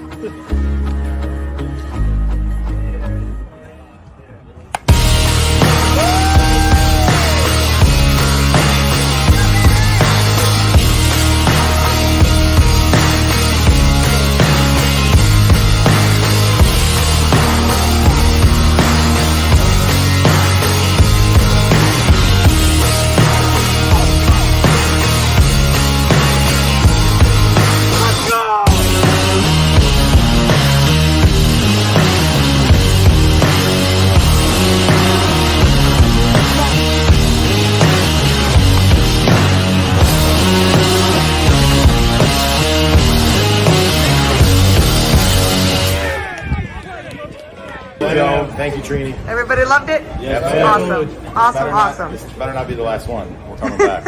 And we're coming to Waxahachie next year. Awesome.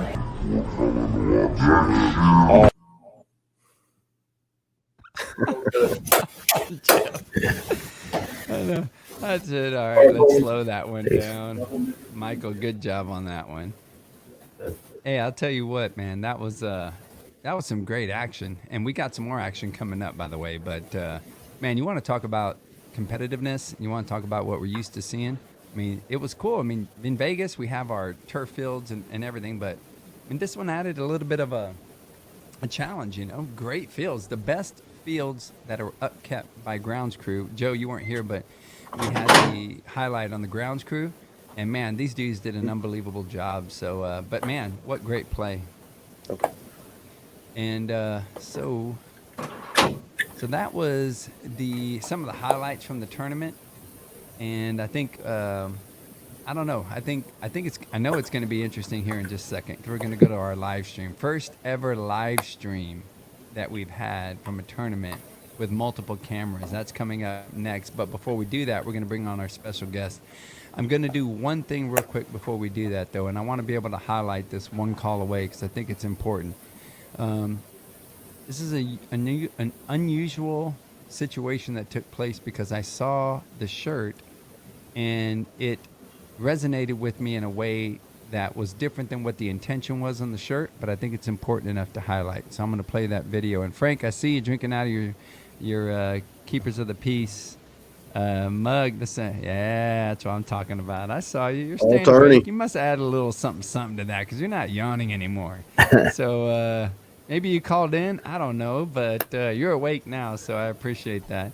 All good. I'm enjoying it. I'm off till tomorrow, so we're good. All right, then we're good. That's what I'm talking about. All right, man. We'll get back with you here in just a second. All right, man. So let me play this video because I thought it was impactful enough to include it in our recap.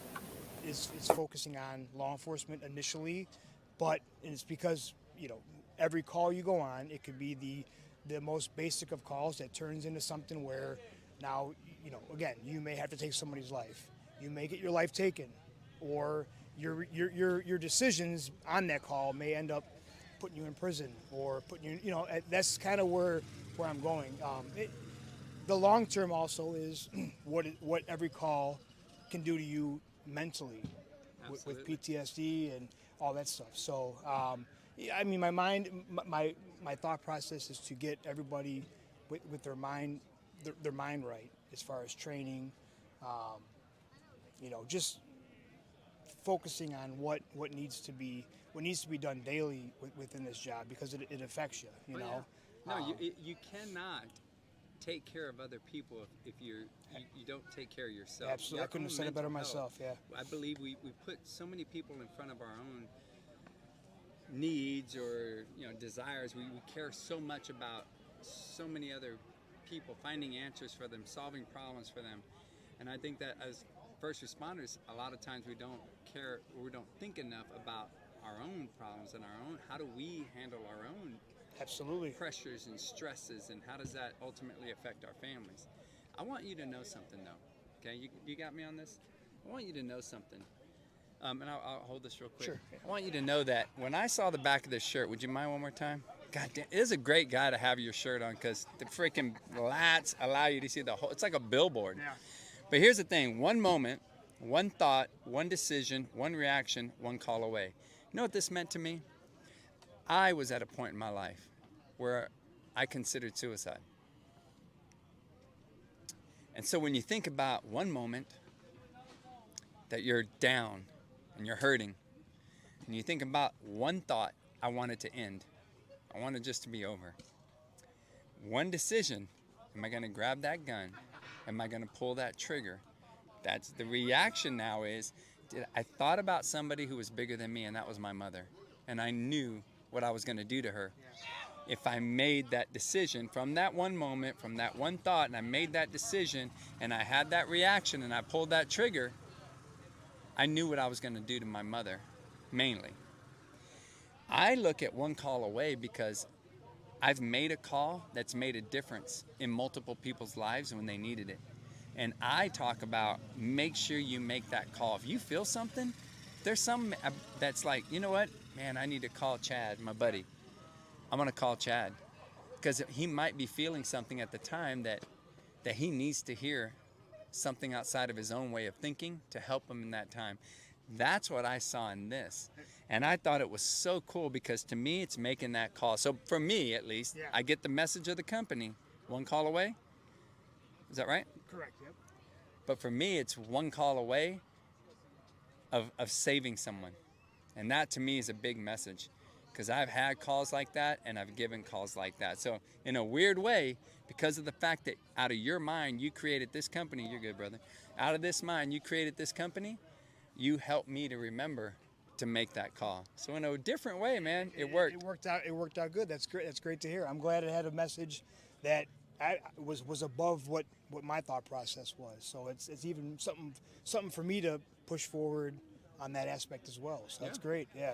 Yeah. Great. So you know what the end result is? The end result is put your efforts towards something, even if you don't think it's going to be that big of a deal, or you don't think that there's not going to be that many followers. If there's one person that's affected by it, man, do it, man. That's worth it. I had so many messages, so many emails, so many text messages when I was going into my first diagnosis of what I had positively done or positively affected people. I had no idea that the little thing I did for them meant so much to them. So we got first call, right? One call away. One call away. I love the company. I love where it came from. It's neat how you can receive a message from something. Maybe it was intended for something else, but can still help in a different way, and that's what it did for me, to remember to make that call. And there's a call I do need to make, so I appreciate that, man. Yeah, brother. Thank you, man. Thank you, and thank you for coming. He didn't want to get on here. No. He didn't want to. Hey, my boy had to convince him to get on here. He was like, I push can't me do into it. That's tough. So thank you for sharing, brother. Thank you, though. Thank you for everything. Cool. Thanks. Hey, listen. When you come to the Joe, am I sounding all right? Sounds like a waterfall in the background, kind of. Really? Yeah, it does me too. But here, hold on. I don't hear. Hold on. How about this? That sounds a little better. Okay, then I think it's Shane's mic. Yeah, it's Shane's. So maybe you're back to number one, Joe. Shane may be my second co-host now. I'm not sure. We'll have to see. We'll have to work on his audio. But in all seriousness, what I'll tell you is I'm wearing my one call away. Check them out. But in the end, here's what I'm saying. You may have an intention on something that you create, but you never know how it's going to positively affect someone. I just was vulnerable. I allowed myself to be vulnerable and have been for the benefit of others. It's the same thing I'm doing with this conference. I'm a policeman who retired, who has a little bit of money, who's putting towards this conference towards this, this Keepers of the Peace conference in April of 2021. I'm doing it because I genuinely care about people. It's the reason I'm doing it. And I want you to know that it doesn't matter how badass you are. I mean, I freaking fought, a majority of my life in contact sports. And I've, most people know, of course, I've been on SWAT and things of that sort. But it doesn't mean that you're not hurting. And I've hurt. And I will allow myself to be vulnerable for the benefit of others. And that's what this conference is about. You check your ego at the door. I guarantee you're going to come here and have some badass breakout sessions. But in the end, you need to have a way of thinking outside of your own way of thinking to be able to handle the difficulties that come with life. Not just life as being a first responder, that comes with its own set of challenges, but just everyday life, man. And so if I can just get deep on you for a second, as far as this is concerned, seriously consider attending our Keepers of the Peace conference in April of 2021. It will make you a different person, I promise you. If you believe in me and you believe in what I stand for and who I am as a person, I promise you I will not let you down. Share it with your friends. We've got I've got my new website that's up. Deanna, if you don't mind bringing that up, please, so that they'll know what it looks like. I have, not the website, my Facebook page. I have a business page I started to be able to communicate the message that I'm trying to do with Trinidad, which is, taking my challenges in life and turning them into a gift for others through business, cancer, and my service. So anyway, you're going to really enjoy it, I promise. Go to this site, Trinidad 11. That's how you'll find me. Please subscribe or like the page, and then go to my YouTube channel and subscribe.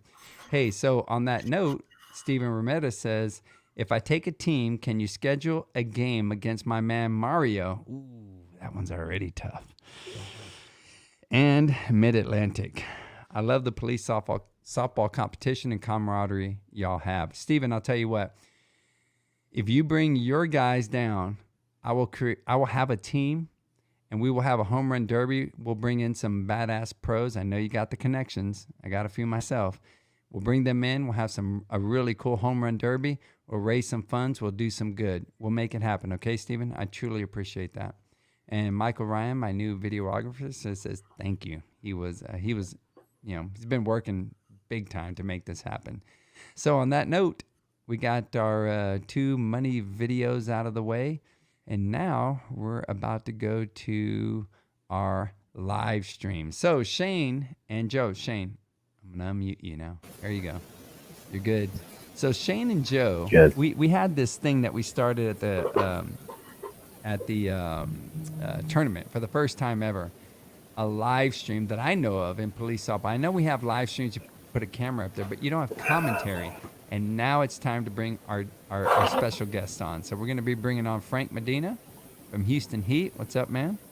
What's going on, Trini? We're going to be bringing on Fabian Garcia. Hey, Frank, do me a favor. First off, explain who you are, your involvement. I know with the assisting officers you are. And Shane, I'm going to mute you for a second while these guys are on real quick. Frank, law enforcement, 13 years, 2020 Keepers of the Peace champion. Nice title. And 2020 Keepers of the Peace all tournament team. That's what I'm talking about. What's your position on the team? What's going on, Trini? I pitch for the Houston Heat. Couldn't be more proud of that. But I'm going to tell you right now, if I made all tournament team, I owe everything to my defense. These guys are phenomenal out there. Every time I let that ball go, I feel like it's going to get caught no matter where they hit it at. It's crazy. Yeah, that's always a good feeling to have. Yeah, no doubt. As long as I can keep my body out of the way, these guys are going to catch it, and I'm good with that. That's nice. Hey, Shane, did you ever get a chance to see Houston Heat play or not? I caught a couple innings, but between moving around and doing the talking that I do, I did not get to watch much more than a few innings. Joe Shane does a me that lot of talking. Shane does a lot of talking. Hey, Frank. It's a lot of fun. What's going on, Joe? Hey, Shane is a lot of fun. Hey, Frank, I got a question for you. Are the rumors true that you guys are moving to majors next year? Is that true? Man, you know what? I think that's out of our control. I would assume that we'd make the jump to mid-majors, and I'm going to tell you what, we're really looking forward to it. We got to play the defending mid-majors champs in Stanzalis, and I think we did a great job. I think we probably could have did a better job on our own against the New York Hounds. But man, we were just excited to see all the competition, all the great teams out there. We're feeling really good about ourselves, and wherever they put us next year, we're just going to come out and play hard. You know, that's all we can do. You guys made it. You guys had a great run that week. Great run. No, appreciate it. And I did talk about these boys. So, Frank, let me ask you this. I know that, like SA Law, we won the gold division. We wanted to go to mid-majors to be able to try, because they had just introduced the mid-majors, and we were like, all right, maybe we can be the first team to win all three, right? We got moved to the majors. Is what it is. We'll play the best. Doesn't matter. Put us wherever you want. I think you guys have that same type of mentality, man. Number one, hey, man, we're Mexican, we're Hispanic. We don't mind the challenge, man. On top of that, we're from Texas. The hell with it, man. Put us where you want. Let's see what happens. You know what I mean? We're always up for the challenge. Yeah, no doubt. I mean, we're from Houston, and we're from Texas, more importantly, so bigger is better. We really had the mentality that wherever you guys decided to put us in Waxahachie, we were just going to come out and try to do our thing. We are a humble team because we're younger guys, but we just felt like we needed to come out and make a name for ourselves. So if we end up in mid-majors, we feel like we compete there. If we go to majors, hey, you know what? We know we got a lot to learn, but there's no better way to learn than bumps and bruises. And we just want the opportunity to come out and make a name for ourselves. Like I said, we got a lot of young guys that are hungry.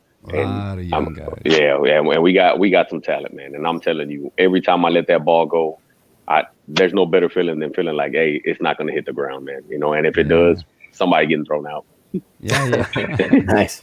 Hey, Shane, try turning your volume down. Let's see if that helps a little bit, because I want you on, because you're an important part of this whole thing. Mine's down. No, it's down? Yeah, mine is. Can you hear Don't me? sweat it there, man. We'll worry about it later. No big deal. So, hey, Frank, so I love that attitude. Introduce your guy. It's your MVP of the tournament, correct?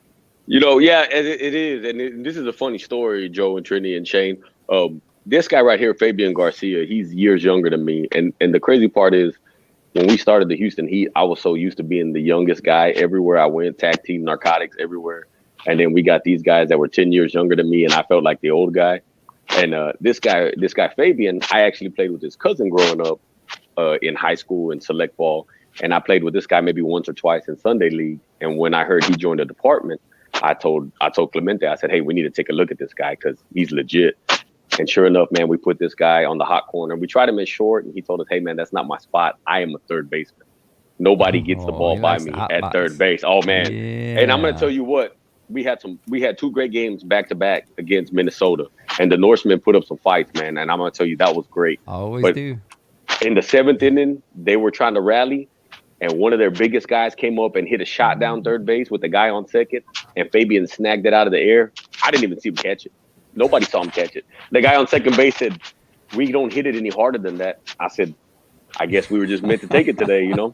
I mean, when you got a guy on the hot corner that can shut stuff down like that, how's the other team supposed to feel, you know? And that's why I tell you, when I'm on the mound and I got these guys behind me, almost to the point of invincible, aside from the ball hitting me and breaking my arm, you know, a la Mansfield. But, you know, these guys are great. He's phenomenal.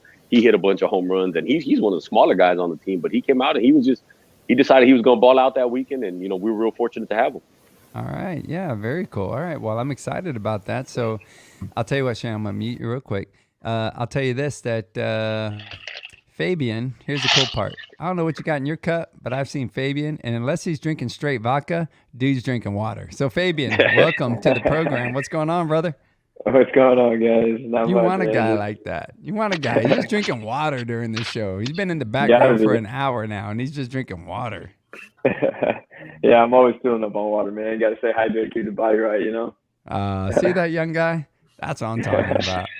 Yeah, man. So congratulations, man. So you've been in law enforcement all of 2 years. Doesn't matter. 2 years of service means a lot. And I'm not kidding. I joke in a way about the 2 years, but in all seriousness, it doesn't take long at all. And for me, when you sign that check that includes up to giving your life, I could give a shit if you're on one day, you know, and I appreciate your service, all of y'all's service. So it's cool. 2 years, law enforcement, 2020 Keepers of the Peace champion and tournament MVP. That's what I'm talking about, man. Cool.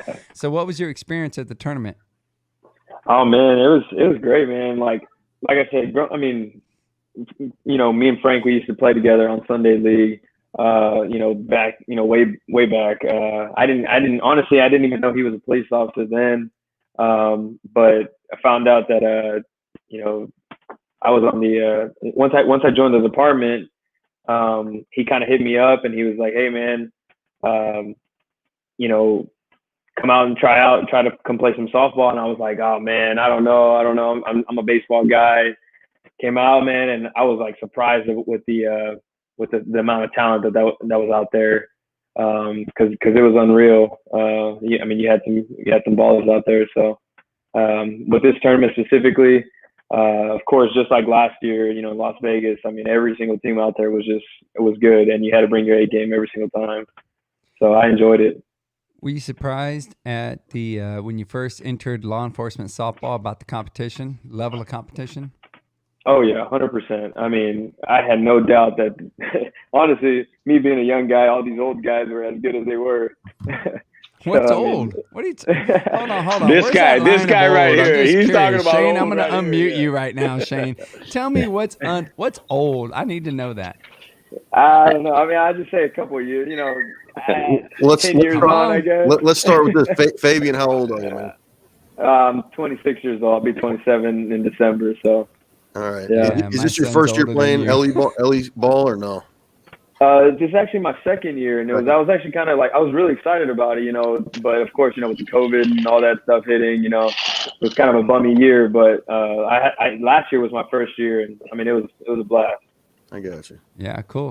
Hey, well, real quick, thank you guys for being here on the show. We're going to go to our next guest, but real quick, Steven says, man, I met you through softball, which we did, but our relationship has become so much deeper because of loyalty, which is my number one thing, respect and admiration. I was unbelievably impressed with Joe and Jerry at your benefit tournament just for showing up. And that's true. And for those that don't know what he's talking about, which is very important, when I was going through my second bout with cancer, I believe it was my second bout, not too sure. Might have been the first one, but Eric Garza and my SA Law team put on a benefit tournament for me. And Joe brought some guys down from Missouri, and they participated in that tournament, man, and that was really special to me. Really helped me a lot. So, yeah, Steven, hey, seriously, you make that thing happen. That's when you met Mo, isn't it? Yeah, it was. That was when you met Mo. He showed up in his Jeep and didn't smile a lot, but then one of the friendliest guys I know, always helping out, always. Great guy. So we're gonna bring on our next guest here in just a second, and let me see here in just a second. Let's see here, what have we got? Okay, yeah, let's do it. Yeah, Deanna, can you bring up that Houston Heat? So people that don't know Houston Heat, these are the boys. A lot of ballers there. Like I told you, they're going to be stepping up. I don't know if it's going to be mid-majors or majors, but either way, these guys are ready to rock and roll. They're not going to run from competition, so that's cool. It's a cool picture. All right, so let's bring on our next coach of the major division champion, because Houston Heat won the, I don't know what we call them. I mean, we had an upper and a lower division, but I don't want to take away from it because the competition was still badass. So it doesn't even feel good saying upper or lower. But either way, for our tournament, we had a lower division, upper division. Houston Heat won the lower division. Upper division, hey, man, Great Lakes. And we have their coach, Wax. What's up, fellas? Just to clarify real quick before Jay-Z tries to bench press for you next time I see him. He's officially, since Joe's tournament last year, I coached the team for 10 years. Last year at Joe's tournament, I kind of felt my age, and I said, driving home with Jay-Z, I said, it's time for you to take over. Because I just felt like I didn't want to be that old guy, which I'm turning 50 in 20 days. That's old.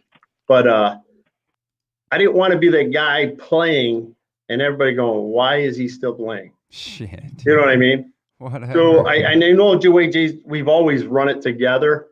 And Jay-Z's done a phenomenal job since last year taking over. We still bounce things off each other quite often. Maybe we need to change this. I don't know. We probably talked about this tournament every day for like 10 days, or the what ifs and the who, and because we only brought 11 guys, and Donnie Morgan comes down, keeps the book, and he really keeps track of things.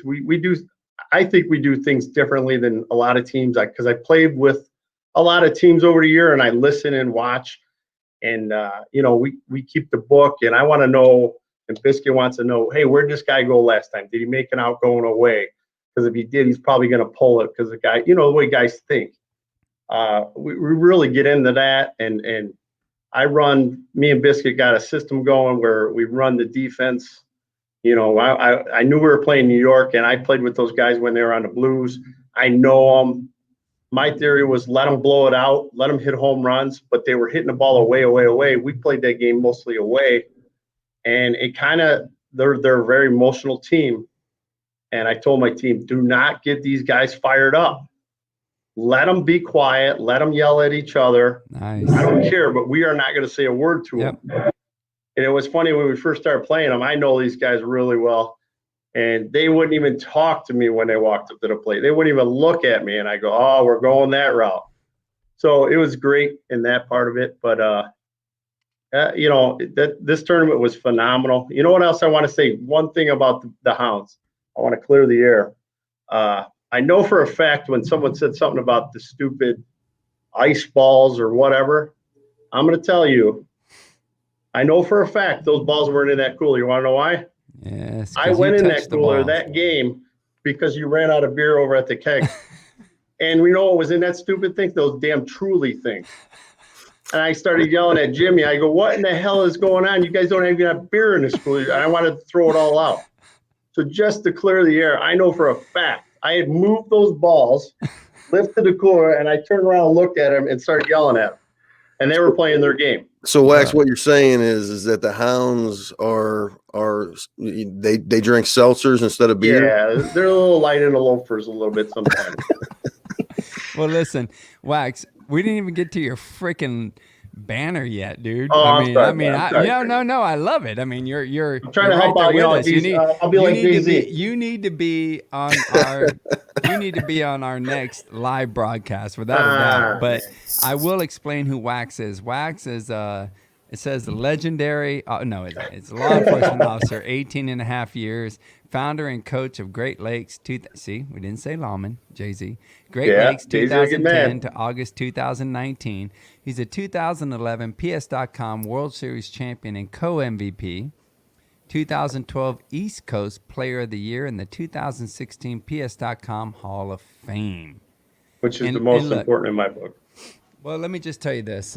Again, like I said, we got some clips coming up that have a whole different appreciation for you. But what I want you to do is to be able to introduce your MVP to our fans. Biscuit, over the years, he was on and off because he was playing major. Jay-Z talked to him early in the year and said, hey, what's your commitment? And he said he was in, and we talked about it. And once we got him committed, I knew with the guys we had, and Jay-Z said he picked up another guy we for the last few years, we've run missing that one person. And I swear every tournament we went to, they hit it at that one person every single time. And you can ask anybody. We had the same team minus the added one guy. And it was huge because we have some guys that are, you know, like our middle infield, Adam Roscoe, probably the most underrated person on police officer. He's been out there for 10 years. He don't get out of the way. He lets that thing hit him. He's been hitting the crap out of the ball. And then when we brought Biscuit over, it just, you know, when he's on that mound, he looks so big and he can cover that middle. We can spread everybody out. And it just looks like there's 10 guys out there. And we got everybody, me and Biscuit got everybody on the same page as far as, you know, where we're going to play these guys. I knew a lot of the New York guys. So, you know, Biscuit, and then this year he's been killing the ball. I mean, I don't even know what he ended up batting that weekend, but I don't remember too many outs. Well, I'll tell you what, we're gonna comment on that here in just a second, but what I will tell you is that before we introduce him, I want to be able to give a little bit of a shout out. And I know that you made a comment about the beer. So I want to thank, our wonderful sponsor in Biotex, my wife, who said, I'll step up. And she never has to. I mean, y'all don't know, but I'll tell you this. My wife, I never ask my wife to step up. I'm like, look, we're having this tournament. We're going to do what we do. We're going to try to find sponsors, whatever. She's like, look, I'm going to back you up. It is what it is. So my wife with Biotechs, we've only thrown tournaments with like 16 teams. That's it. 16 teams. So guess what? 2 kegs? Pretty good. I mean, maybe 3, and then we get to about 2.5. We have a little bit left for everybody who hangs out. Dude, we went through the first 3 kegs on the first day. And my wife came up to me and she was like, we're through the first 2 kegs. I said, well, what do you mean? And she goes, well, no, we're done. I was like, dude, the day wasn't even over. And I was like, well, let's use the next 2. We planned on like 3 or 4 out of her pocket. She's sponsoring these kegs. Again, 30 days. We don't have much as far as time to be able to reach out to sponsors and stuff. I don't know how many kegs. I don't even remember. I want to say it was like 6. Oh, wow. But it was hot. But Jesus, holy smokes. My wife, I want to give a big shout out. Audrey, thank you so much for being able to step up, make it happen. I truly appreciate it. It was huge, and we still ran out. Love you. Next year, more than 31 teams. We're gonna have to save up some more money. I don't know. Maybe the cat gets fed less. I don't know. But either way, it was a great tournament on that aspect. All right, so that's what I'm talking about. There you go, baby. I know you will. So we're gonna get to your MVP, and we're gonna bring Shane back on when he comes on. We're gonna get to your MVP, Jeff Grouse, otherwise known as Biscuit. There we are. What's up, brother? Hey, guys. Yeah. There's Law everybody enforcement, at. 21 years, 2011 PS.com World Series champion, 2020 Keepers of the Peace champion and tournament MVP, inaugural Defensive Player of the Year, and PS.com Legends team. That's what I'm talking about. Hey, I'll tell you what, dude. Joe made a comment in the live stream about, I don't know if it was Joe or Shane, but they made a comment about how you were in the championship games still playing like it was the first games. I mean, it was unbelievable, man. It was a long day Friday, especially after we lost that first game to the Hounds, and to have to battle back. It made it a little bit tougher for guys like myself and the 50-year-old up top there. But I think we have some younger guys coming on now. We, like guys like Wax and Jay-Z, were smart enough to say, okay, we do have to get younger. And so we've been adding one piece at a time. But I truly believe the younger guys that we've brought on not only click perfectly, but when you've got guys like Zintek and Wax helping them out, it just makes everything a little bit more cohesive. And everything clicked all weekend. We played well from beginning to end. We kept saying that you're going to have those games, the low-scoring games. You might have the high-scoring games. We got to be able to compete in both games. And we did. So, and like Wax said, we showed up to that tournament with 11 players. We batted 11 every game. Wow. I didn't know that. Our DH, D Ward, your boy Ward, was there. That's what I'm talking about. He was there with about a half of Achilles. If you count 2 Achilles, he was there with about a half of 1. It's like that in St. Louis. He's been like that. He's been like that for a while now. He's going to be right very soon. But I'll tell you what, he was just shy, I believe, of batting 800 on a half of Achilles. So if he keeps doing that, don't fix him, because he did exactly what we needed. And the game we played against Sencal, if we don't have him, we don't win that game. Yeah, flat out. Sure. Yeah. Flat out. And it's weird because you talk about like one person doesn't make a team, but in a certain aspect, there are certain players that do make a team, you know, and it doesn't mean that, your team's done, but it's not the same chemistry, Some of those dudes have that chemistry, or they have their part in it. Even if it's buying beer, I mean, it is what it is, but they still have that part that makes a team, We need a couple more of those guys. I can give you a few. Dan Potter says 3 kegs in like 2 hours. And then Andrea says floated, quick, fast. Eric Scott says, next time, let me know. I'll buy a keg for the tourney. I appreciate that, man. I do. And then Steven says, yes, Audrey is such an amazing support system and inspiration as well. She is. truly, especially for what she does for these families that are in their time of need with biotechs. It's really cool. Dan says Steve Sachs at second base. And Dan says D Ward, professional hitter. No joke, man. I am so 100%. impressed. I mean, I always loved that dude, D Ward, but Jesus, man, when I saw that dude play in St. Louis, and everybody was hurting in St. Louis, and I was so confident going into that game, and we won that tournament. Joe, did you mention that yet? You won that tournament last year you're talking about? I don't know what year it was last year. And Great Lakes won it this year, and who was the MVP of that tournament? Got him here on the show. So let me see. So what I was trying to say was, thank you, Joe. What I was trying to say was that that's what's cool about having your own show is you can. Joe, are you there? I'm here. No, he's not. So what happened was that when we won it, we played you guys, and you guys had the same situation, minimal players, and I could not believe that we were still challenged by you guys because I was like, oh, they're hurting. I saw you guys limping all over the place, and you still battled, and I loved it. It was awesome, man. So I'll tell you what we're going to do is we're going to bring our guys back on, Frank and Fabian. We're going to bring you guys all back on. Shane's gone. He had some work to do, but let me see here real quick before we get to this next video. Lou says, I was very well hydrated. Thank you. There's water and beer. Yeah. Got to mix it up. Yep. So we're going to get on to our next video, which is going to be our live stream video. Now, listen, before y'all go away, I know it's been a long time. It's been 2 hours and 12 minutes, but it's deserving of it. I promise you, for those of you that are still here, we have 27 remaining. It fluctuates, 27 to 37. For those of you that are remaining, I promise you, you want to stay to the end. I promise you. You're going to love it.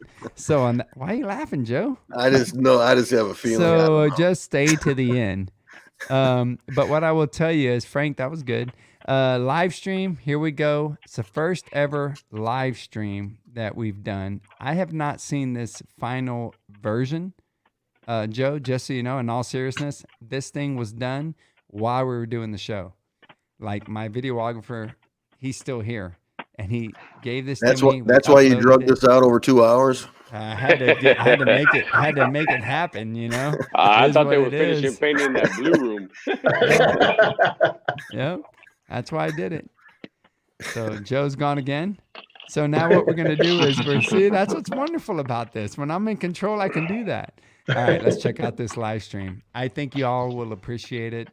I think it was cool as shit. Here we go. Top of the first inning, Great Lakes Lawmen played at 4. New York Hounds, Great Lakes Lawmen, championship game. Keepers of the Peace, Police National Softball Tournament, Waxahachie. Wax needed a beer, so they got a pinch runner. All right, I appreciate that. Nayar Srim. Sounds good. Jay-Z, John Zintak with a shot to left field. Scores a run. Jay-Z is pretty intense when he came up here and gave us the names in his lineup, boy. Guys, focused. They're in the ship. They're in the ship. That is Jay-Z. He ground the names into a rock for me. I do want to.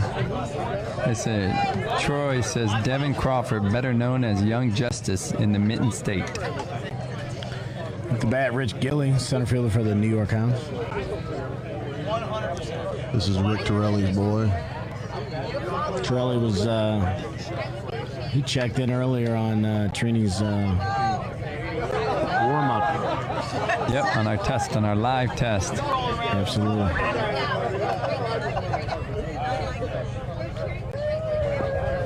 Biscuit with another ball. I tell you what, Wax is putting on a show back here behind the plate. It's Tony Pena's shot to center, right to the center field. Watching Wax, his footwork back here behind the plate, I bet you he's a really good dancer. Fred Astaire, look at him on his toes like that. I mean, he is tip-tapping around. It is amazing. We'll take a look at him. Let's see where there he is. Not to mention, I've been keeping count. He is actually higher than his number on his beer intake. He's at number 25 on his jersey. He's had 27 beers. Up the bad. Best teams right now that showed up out of 31 teams, the top teams in the nation showed up. We're talking New York, California, Michigan, Chicago, Texas, Pittsburgh, I think it was. And we got Florida. There's a few teams out of Florida. Pennsylvania. A couple Minnesota. Don't forget the 9th place Missouri Lawmen. Who's the coach of the Missouri Lawmen? Birthday boy. Joe Monahan. He braided it. He braided it once. Oh, and a shot to third baseman. Look at this. Holy shit. Jay-Z, hell of a play. On both ends. On third baseman. Jay-Z is like, I'm tired of stretching.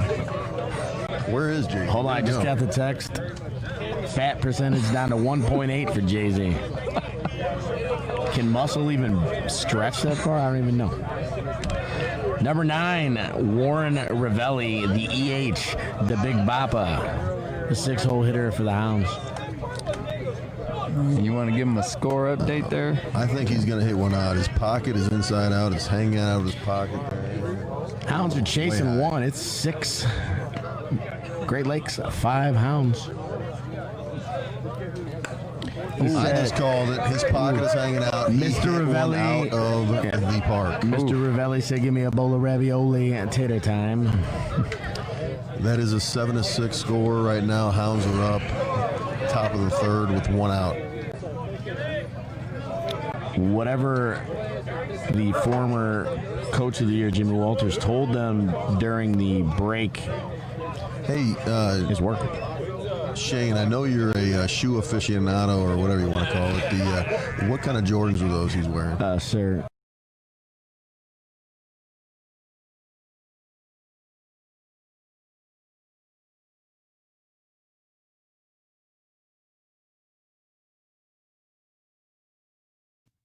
I don't know what happened to the sound, but God bless it.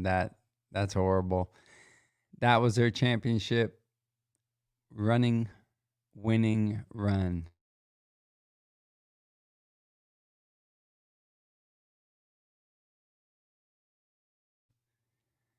It was a celebration.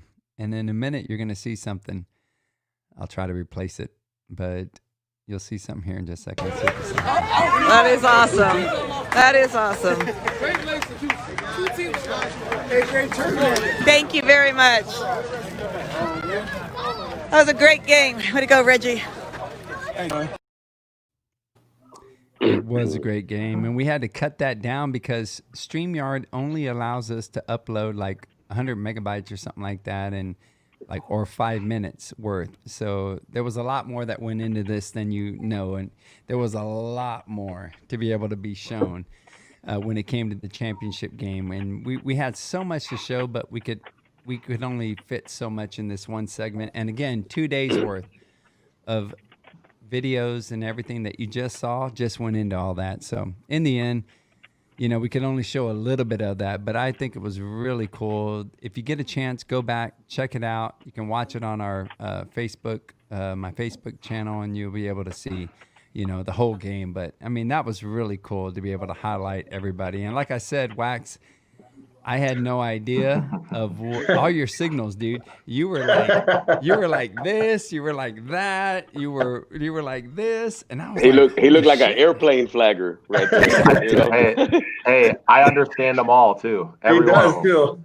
Every one of them. I might not always do it because there were times we're good.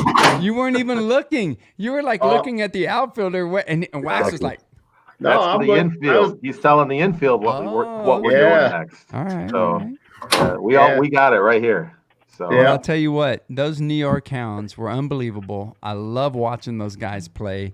I'm telling you, the plays that were made by the Hounds and by Great Lakes. I mean, when you get an opportunity at a tournament, take the time to sit back and watch these guys play. It's unbelievable, their abilities. Along with the Houston Heat, I mean, they're up and coming. A lot of people put a lot of emphasis on the majors, but these guys are going to be in the majors. And I guarantee you it's extremely entertaining to watch them, man. You want to talk about, people are always surprised when I tell them about police softball because they don't believe me. But then when they come out to a tournament or when they see highlights, they're like, wow, man, I had no idea. Y'all did an unbelievable job, both of y'all as championship teams, along with the teams that played you guys in the championship. It was unbelievable. Kudos to you guys. Thank you. Thank you, Trini. And Appreciate that. we have heard a lot about Houston, so we're ready. I think they need to make the bump, man. They're ready for it. We saw them play, and they look legit. Yeah, they look good. Welcome Hey, to all I gotta say is just keep sleeping on us. We got lucky one time. It probably won't happen again. Whatever. No one's sleeping anymore. No one's sleeping. Boy, hey, if that's the case, just remember there's West Coast, there's East Coast, and then there's Third Coast. That's where we're at. I like it. Well, I'll tell you what, like I said, man, I really wanted to be able to highlight those guys. And Joe and I talked about it, and we said that we wanted to be able to bring on the championship teams with their coaches and their MVPs to give you guys that credit. D. Ward says this has to be some sort of sign-stealing violation. I believe that, too. I'm telling you, if you go watch the whole video, Wax has got some serious communication with Biscuit. It's freaking crazy. And the infield. It's crazy. Yeah, it's really not just Biscuit. It's everybody in the field. Yep. Hey, so listen, I promised you an awesome video. It's coming. So I want you guys to stick around. Deanna, am I missing anything? I just want to make sure. No, I don't think so. Hey, if I could say one more thing, Trini, I don't mean to cut you off, but I just want to say one more time, congratulations to Great Legs. And thank you very much, Joe and Trini, Deanna, everybody putting on a great thing. Everybody was looking forward to Las Vegas, but Waxahachie was second to none. You guys did a phenomenal job, and we really appreciate it. I agree. I agree. If I can have 5 seconds, Trini, I just want to say I'm sorry we didn't get to see those guys enough. Obviously, we were playing at the same time as they were, but I think they're coming up, and we're going to be seeing a lot more of them, which is a good thing. I promised some guys today that I was going to kind of spill the news, but we officially just entered into agreement with Great Lakes Lawmen and Mike in Sports to be their Heroes Mission team for 2021. So we entered into a good agreement with Mike in Sports, and looking forward to work with them and some of their police officer things that they do and their Heroes Mission, and we're going to help support their brand next year for them. Awesome. So that's fantastic, man. Pretty excited. And we're all about that, man. Anything we can do to be able to push that. I mean, look, in the end, the reason that I wanted to start Shields for Kids and ultimately talk to my team about it was because what bothered me when I was on patrol or SWAT or wherever I was when I would do something and people would say, oh, you're just doing that because it's a part of your job. I hated that, man. It used to eat me alive because I knew where my heart was. I knew why I was doing what I was doing. I knew why I spent that extra time with those children or the extra time with a family that needed it. And when people would say that, it really would bother me. And so I made it a point with Shields for Kids to be able to say, hey, look, you know what? If I can start an organization that we do things in our off-duty time and on our own dime, then they can't say that. And I can present something that counters that. And that's what I believe is important. And that is a part of my legacy. You know, I faced that less than 8% chance of living past 5 years, and 3.5 years into it, my goal is to continue to provide for people. And even though it's maybe not Shields for Kids, but it's supporting what you guys are doing with Mikan, I'll do it. Because all that really matters is that we continue to spread that feeling of what it is that we are in the first responder community. And that is a giving, loving person who happens to wear a uniform, who happens to wear a gun, or who happens to have arrest abilities, but we use it for the right reasons. Bad apples, yes, in everything, but not a majority of who we are. And I will continue to fight for that, and that's what I'm about. So if there's anything I can do, you let me know. We're on board. We'll make things happen for you guys, okay? Cool. So check this out. If y'all will stick with me for a second. Let's see here. As we move on, let's see. Sean White says, I'm looking forward to next year. Andy says, congrats. And Dan Potter says, Houston over Great Lakes in pool play by 2. Whoa. You must be the ump, Potter. We've got a new Swami. We've got a new All right. Swami. All right. Yeah. Hey, so I do me appreciate a the favor. respect. Yeah. Hey, y'all stick around and check this out real quick. We'll end it with you guys signing off, but this is my favorite part of the program. Check this out.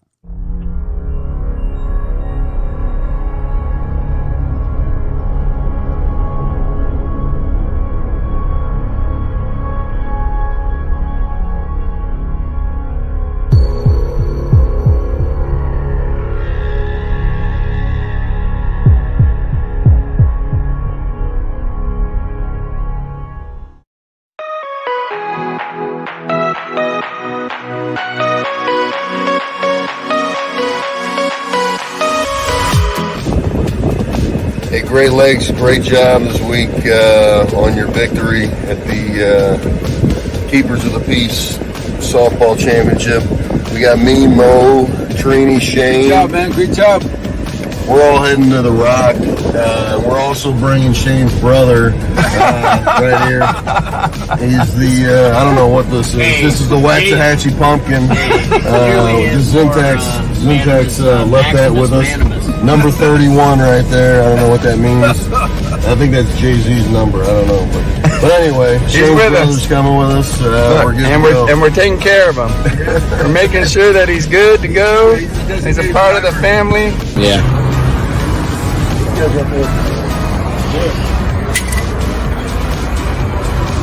Hey, how you doing, man?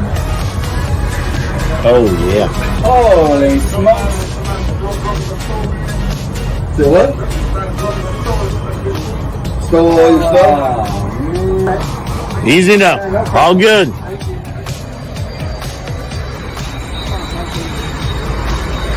That was quite the experience. We'll find it, Pumpkin. We'll find it.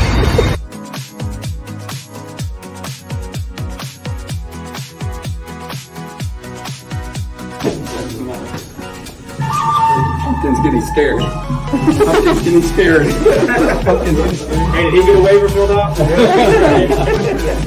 His time's coming soon. There's no waivers for him.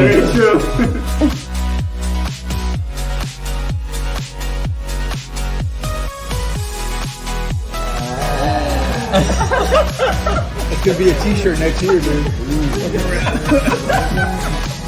Next year when you see that on the shirt, don't act like you didn't know.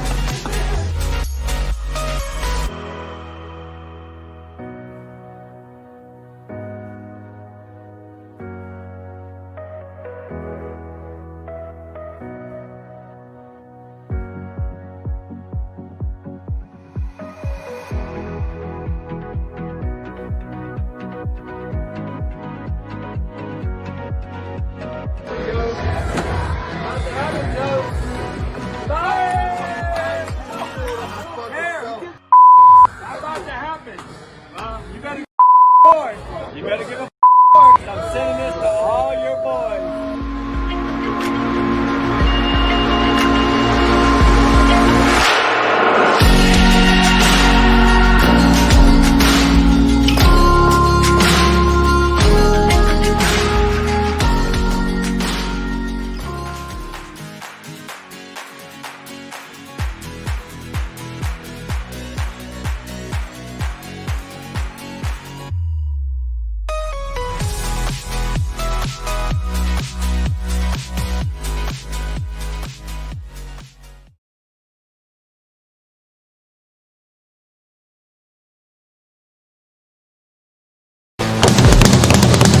I know. Ever since we've known each other, all you've done is talk about how you win championships. I get it. You're faster than me. You're more nimble than me. I get it. But Jesus. Waxahachie Pumpkin, you gotta give me a break, man. It's just a hat. It's just a hat. Jesus, man.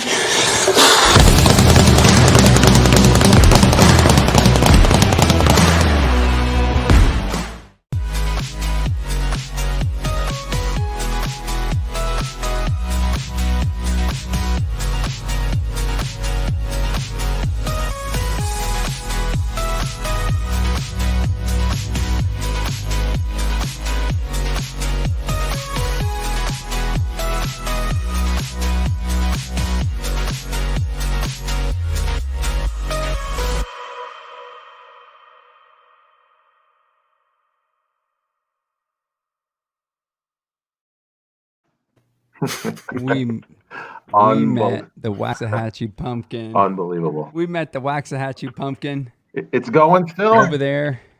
Yes. We met him. Oh my. It's still on the going. night of their championship win. Wow. And all I can tell you is you're 100% right. Joe got all upset with the Waxahachie pumpkins because he wouldn't stop talking about Great Lakes. He broke his stalk. Man, he used to have a stalk. He doesn't have one anymore, but he's here with me now. And I will tell you this, on the night that we went to the hotel, the Great Lakes guys were out there. They were celebrating. Waxahachie pumpkin helped them out. And they asked me if I would take care of them, and I did. So now you guys know. He's with me, but I don't know how long he's going to make it. I really don't know. He's a fighter. I believe he's made it now. He's a fighter. Hey, well, I'll tell you what, man. It was a great time. It was a lot of work, a lot of effort that went into this tournament. 30 days, and all this happened. And I will just say that the reason it happened was because of the love of what it is that we do in our jobs and the camaraderie we have when we get together and be able to relax in a comfortable environment with our families and with each other. So I want to thank you guys very much for showing up, believing in us, me and Joe, myself, saying that without Joe, without Dan McIntyre, Terry Dugan, I mean, we can go on the list and goes on for a long time, but in the end, these guys said that they would back us up. And that's the reason we make it happen. So any final words that you guys would like to share with us before we let you go? I would like to just say to you and Joe, and what a phenomenal tournament this was. I know, Joe, you threw 2 tournaments this year, and both tournaments were phenomenal. As usual, yours. Trini, I've been to both your tournaments, phenomenal. We really, I love that style of tournament over like going to the big city, because everybody plays in the big city and then they leave. I don't think I left the fields. You guys were obviously there more than me, but there wasn't too many more people there that were longer than me, Jay-Z, and some of our team. Like, we all hung out there. I met people, guys from Colorado. I always try to meet more people, and I love that. But when you go to the big city tournaments, guys are gone. As soon as they're done, they're gone, and you don't get to meet it. It's like the old Dayton back in the day, where everybody stayed at the one hotel. I know Biscuit has been to Dayton, but that's how it was. Everybody stayed at that hotel, and it had one bar, and you didn't have to leave it, and everybody met each other, and it was great. I hope and pray that you guys do this again.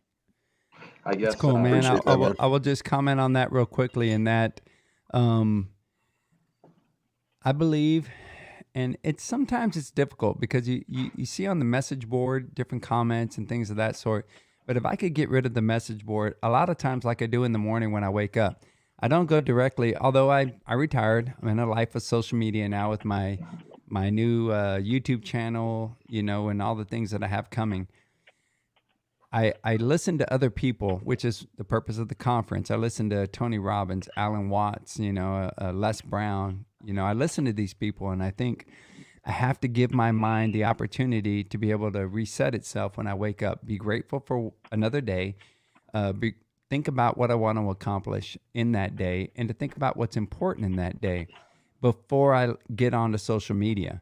And what I love about what you just said is, to me, I love great fields to play on, without a doubt. When I show up to a field and it's a great field, I mean, it's awesome. I'm like, yes, especially being the coach. I took my team there. They're all going to look at me like, what the hell did you sign me up for? But I put a ton of emphasis on the camaraderie. And what people have said about Bernie when they come to play in our tournament, the Texas Showdown, and what they experienced in Waxahachie is the camaraderie. You're able to stay together and you're able to visit each other. And that's what it's about, because when you get to a big city, everybody goes their own way. Even sometimes our own teams, they're like, well, the wives want to go here and then so-and-so wants to go there. Whereas when you go to a place like this, it's like, man, let's just stay here and let's just enjoy each other. It's a small, quaint community, but it allows us to be able to have a time where we enjoy each other. And that's what I look forward to the most. So anyway, that's what I wanted to comment on, Wax, based off of what you just said. I guess I'll echo Wax's thoughts. Unbelievable time, and you guys pulled it together in such a short time frame. It's unbelievable. We all know what Vegas is, and for you guys to pull this off with the quality of teams is just amazing. And for you guys to welcome everybody in, make sure it was an event. It wasn't just a tournament. It was a true event from beginning to end. And I want to thank you because I had so many people watching at home, and for them to be able to feel like they were part of the game with the live stream, with the replay capabilities, with all that stuff, they had an unbelievable experience. People that usually don't tune into some of our stuff, when they saw the quality of it, they not only tuned in, but they stayed on for the long haul. And we started flying home, and they're describing some of the plays that they were able to see in replay because they didn't miss it down the line or something. I mean, their feedback was unbelievable. Cool. So I can't thank you enough for welcoming us. And like Wax said, I think that last night, I think that last groundskeeper was begging to leave, but he just hung out with us. We gave him some drinks and some food, and he hung out. And I think we were there till the lights turned off, and he was asking us to lock up the gates. So that's how confident they were in us. They had a great time too. They didn't want to leave, and we literally saw the last people out and just stayed and enjoyed ourselves. And then obviously, thanks for you guys for hanging out with us at the hotel and celebrating with us. So we appreciate it. I think it's a really neat thing that you're saying, because when you have a community that backs you, especially the leaders in that community, you're going to have a good time. And we all are in law enforcement or first responders. And in the end, you want to go somewhere that people know that you're there to have a good time. You're not, you're looking for a release. You're looking for a safe place. And that's what we had in Waxahachie. And that's what I loved about it. So that was very cool. I want to comment on one other thing that Biscuit just said, was that the live broadcast. I've seen a lot of live streams at different tournaments and things like that, and to me, I didn't really know what it was going to be like and then I rewatched it once I was back in St. Louis, and when I watched it, I guess I'd say I didn't realize the replays and the field camera and in the commentary it was completely different than any other live streams that I've seen at various tournaments, civvy or police related. And I thought it turned out really well. Yeah, I think that was, again, it took about an hour and a half, almost 2 hours. People don't know this, but it took about an hour and a half to 2 hours to figure that system out. It was the first time we ever used it, and I've had that system for about a year. And it was the first time I broke it out. But without FirstNet, with AT&T and Moses being able to make that happen, it wouldn't have taken place. So true shout out to Moses and to FirstNet with AT&T to be able to allow us to have that ability to have that internet service to be able to do that. And I'll put this out there. If you got a tournament, you want Joe and Shane and myself to show up, man, I'd be happy to do it, man. I think it'd be a really neat thing, because how many times is family not able to see you and not understand the true camaraderie or talent that's at these tournaments? They hear softball tournaments, but they don't really get it. You know what I mean? And this gives them an opportunity. So I think that was really cool. Frank, any final words? Yeah, man, I just wanted to say shout out to the town of Waxahachie. I can't tell you how many times Fabian and I and myself went to Whataburger before the games in the morning, and there was the same elderly people eating at Whataburger, and they came up to us and said, "Hey guys, what time do you play at? What are you here for?" And then you look in the stands, and those people are sitting there watching you. That's a town that just truly appreciates what we're there for. And with everything going on in the country in 2020, to just look over and have that affirmation that, hey, there's random people that still support the things that we do. I mean, even though it's a break to go out there and play softball, it makes you feel good. It makes you feel good to know that people still appreciate the things that we go out there every day and put our life on the line for, And I think, hats off to Waxahachie, hats off to you guys for picking them. And, everything about it was just phenomenal. Hats off to you guys. Cool. Thanks, Frank. Thank you very much for that. Fabian?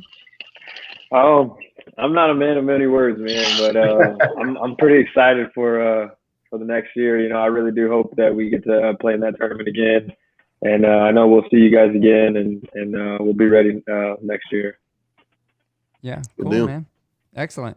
Hey, Frank, thank you so much for joining us. I appreciate you, brother. Thank you for making the time. Get some sleep. Fabian, Yes, sir. MVP, you earned it. You're a young kid. Haven't seen you play much. How old are you? 26? I'm 26. 26? Yeah. We didn't, dude, at that, man, I just Remember that, showed up. Wax? I didn't stretch. I There got a was no kid almost his age. cryo. There was no freaking calf sleeves. There was 26. none of that stuff, man. Hey, I'll tell you what, enjoy it. Truly enjoy it. I'm being serious. Like Yeah. it's such a cool thing to be able to just show up, especially not being a coach, and being able to just concentrate on your game. And man, what a wonderful place to be in your life. At 26-year-old with your talent, awesome. Enjoy it, brother. Soak it I up. appreciate it, man. Enjoy it. And I because you never appreciate it. know. There's no way that you're to know that you're going to get to Wax. You know, Wax is 73, and look at him behind the plate. I mean, look how he moves. Not everybody can do that. So don't take it Yeah. for granted. You're 26. Enjoy it. I promise you. Even if you make it to Wax's age, you're still going to appreciate the fact that somebody with a little bit of experience is saying, "Enjoy that. You don't have to show up early to stretch." Well, I promise you that my whole team knows that I don't move that well. If anything, shout out to the outfield. Those guys balled out there. So. Yeah, very cool. All right, Fabian. We'll catch up All with right, you, guys. man. All right, man. Thanks for joining us. All right, Wax, what do you got, man? Nothing. Like I said, it was a phenomenal tournament, great tournament. Joe, you guys did a great job. You know, I thank the team, you know, the Great Lakes after the tournament for just, you know, as long as I've been playing softball, you know, and in years past, this tournament was different. I told everybody when we showed up, I go, I'm not going to yell at nobody this whole tournament. And they all looked at me like I was crazy. And, you know, I learned a little bit from some of them guys because the last couple of years I've gotten into a few of them, getting on them because me and Biscuit are big. You hit the ball, you run out of the box. Yeah. You know, I'm almost 50 and I'm running down that baseline like, you know, you never know. He bobbles it, you're safe. We've been stressing that for years after year, and this year it came through.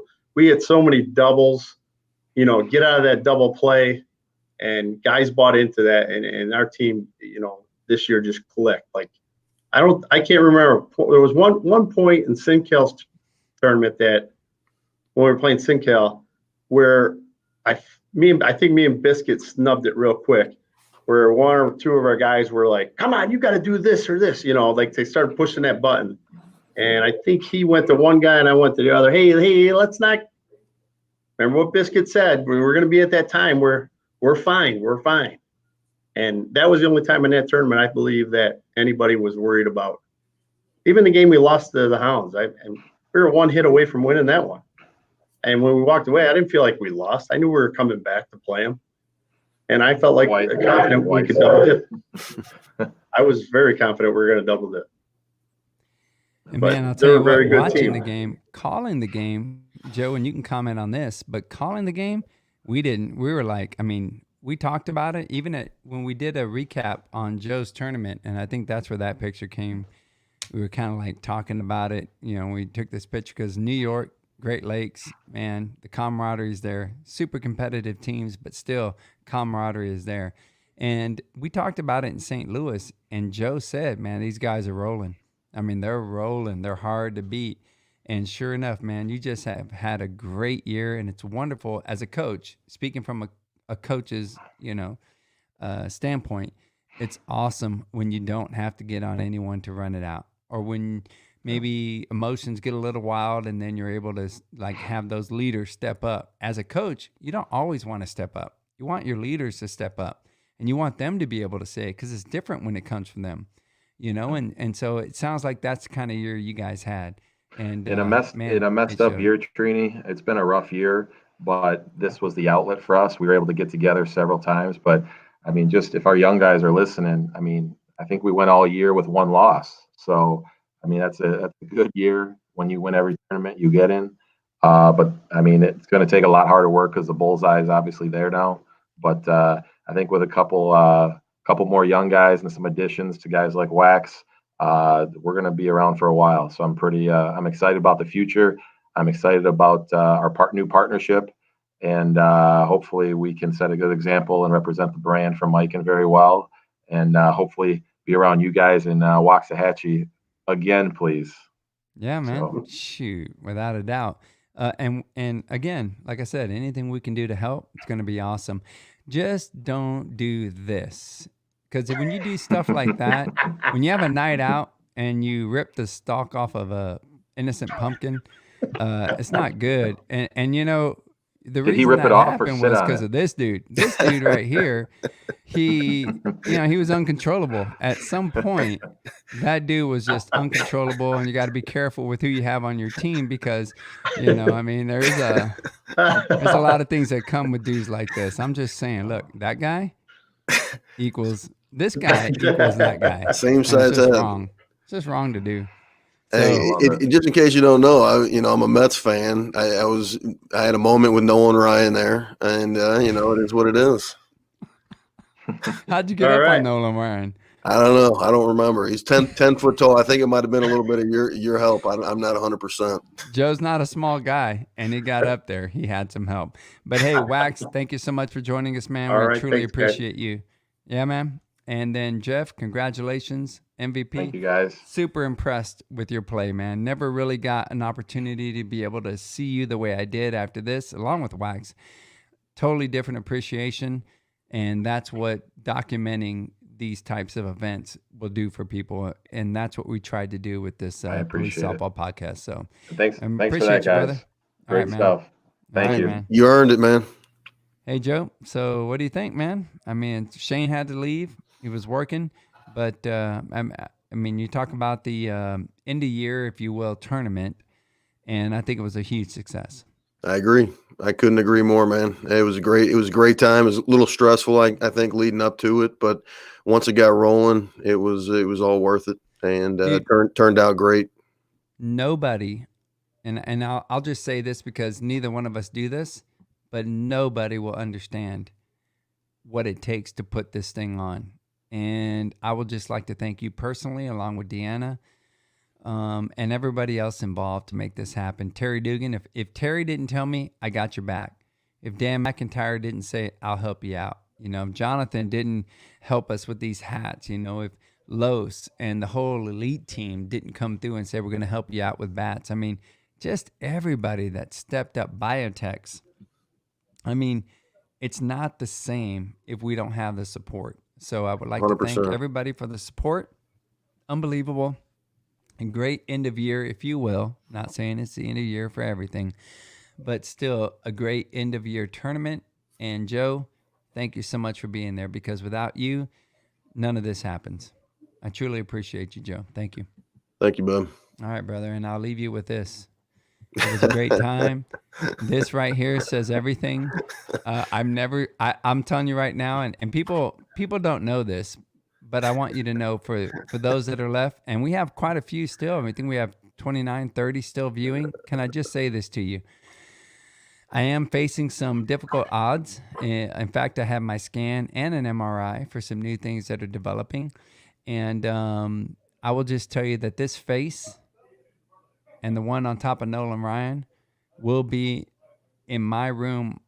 If I'm ever on my deathbed, I swear to God, this picture is going to be there.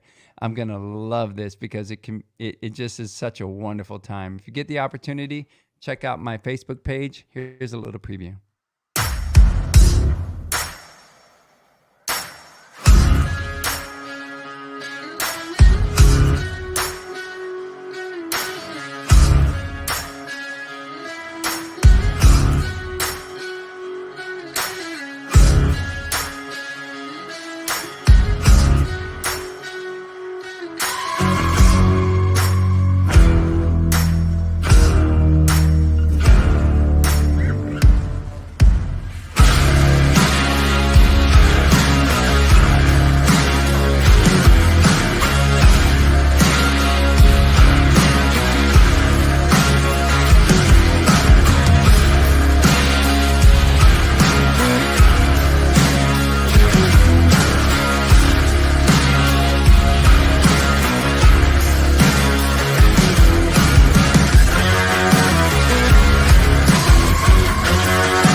It's a wrap.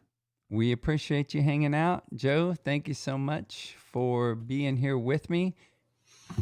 I appreciate you, brother. We're going to keep this police softball podcast going throughout the year. Keep up Yes, with sir. each other. We're going to highlight people. We're going to highlight things that are coming up, any tournaments that are coming up. We're going to continue to highlight them. That was the purpose of the police softball podcast. Through the off season, keep us communicating. So, Joe, Yep. thank you so much, brother. I truly Thanks, appreciate Trini. you, brother. All right, man. Hey, so as a final sign off, I want to let you know that make the call, do what you need to do, provide value to people, continue to provide service to people, live a life of fulfillment. I promise you, I'm facing some difficult situations right now, and I'm not sitting back feeling sorry for myself. I'm not, although sometimes it happens, I will sit there and pull the blankets over my head and I need some time to myself. But in the end, I snap out of it. I make something happen that's bigger than myself. I challenge you to do that. I challenge you to find something bigger than yourself, because I guarantee you at some point, it's what's going to help you get through some difficult times. So on behalf of everybody that's involved with Trinidad, with the Police Softball Podcast, and with this year's Keepers of the Peace tournament, thank you so much for tuning in. We truly appreciate you. Don't forget, Trinidad, I got your 6.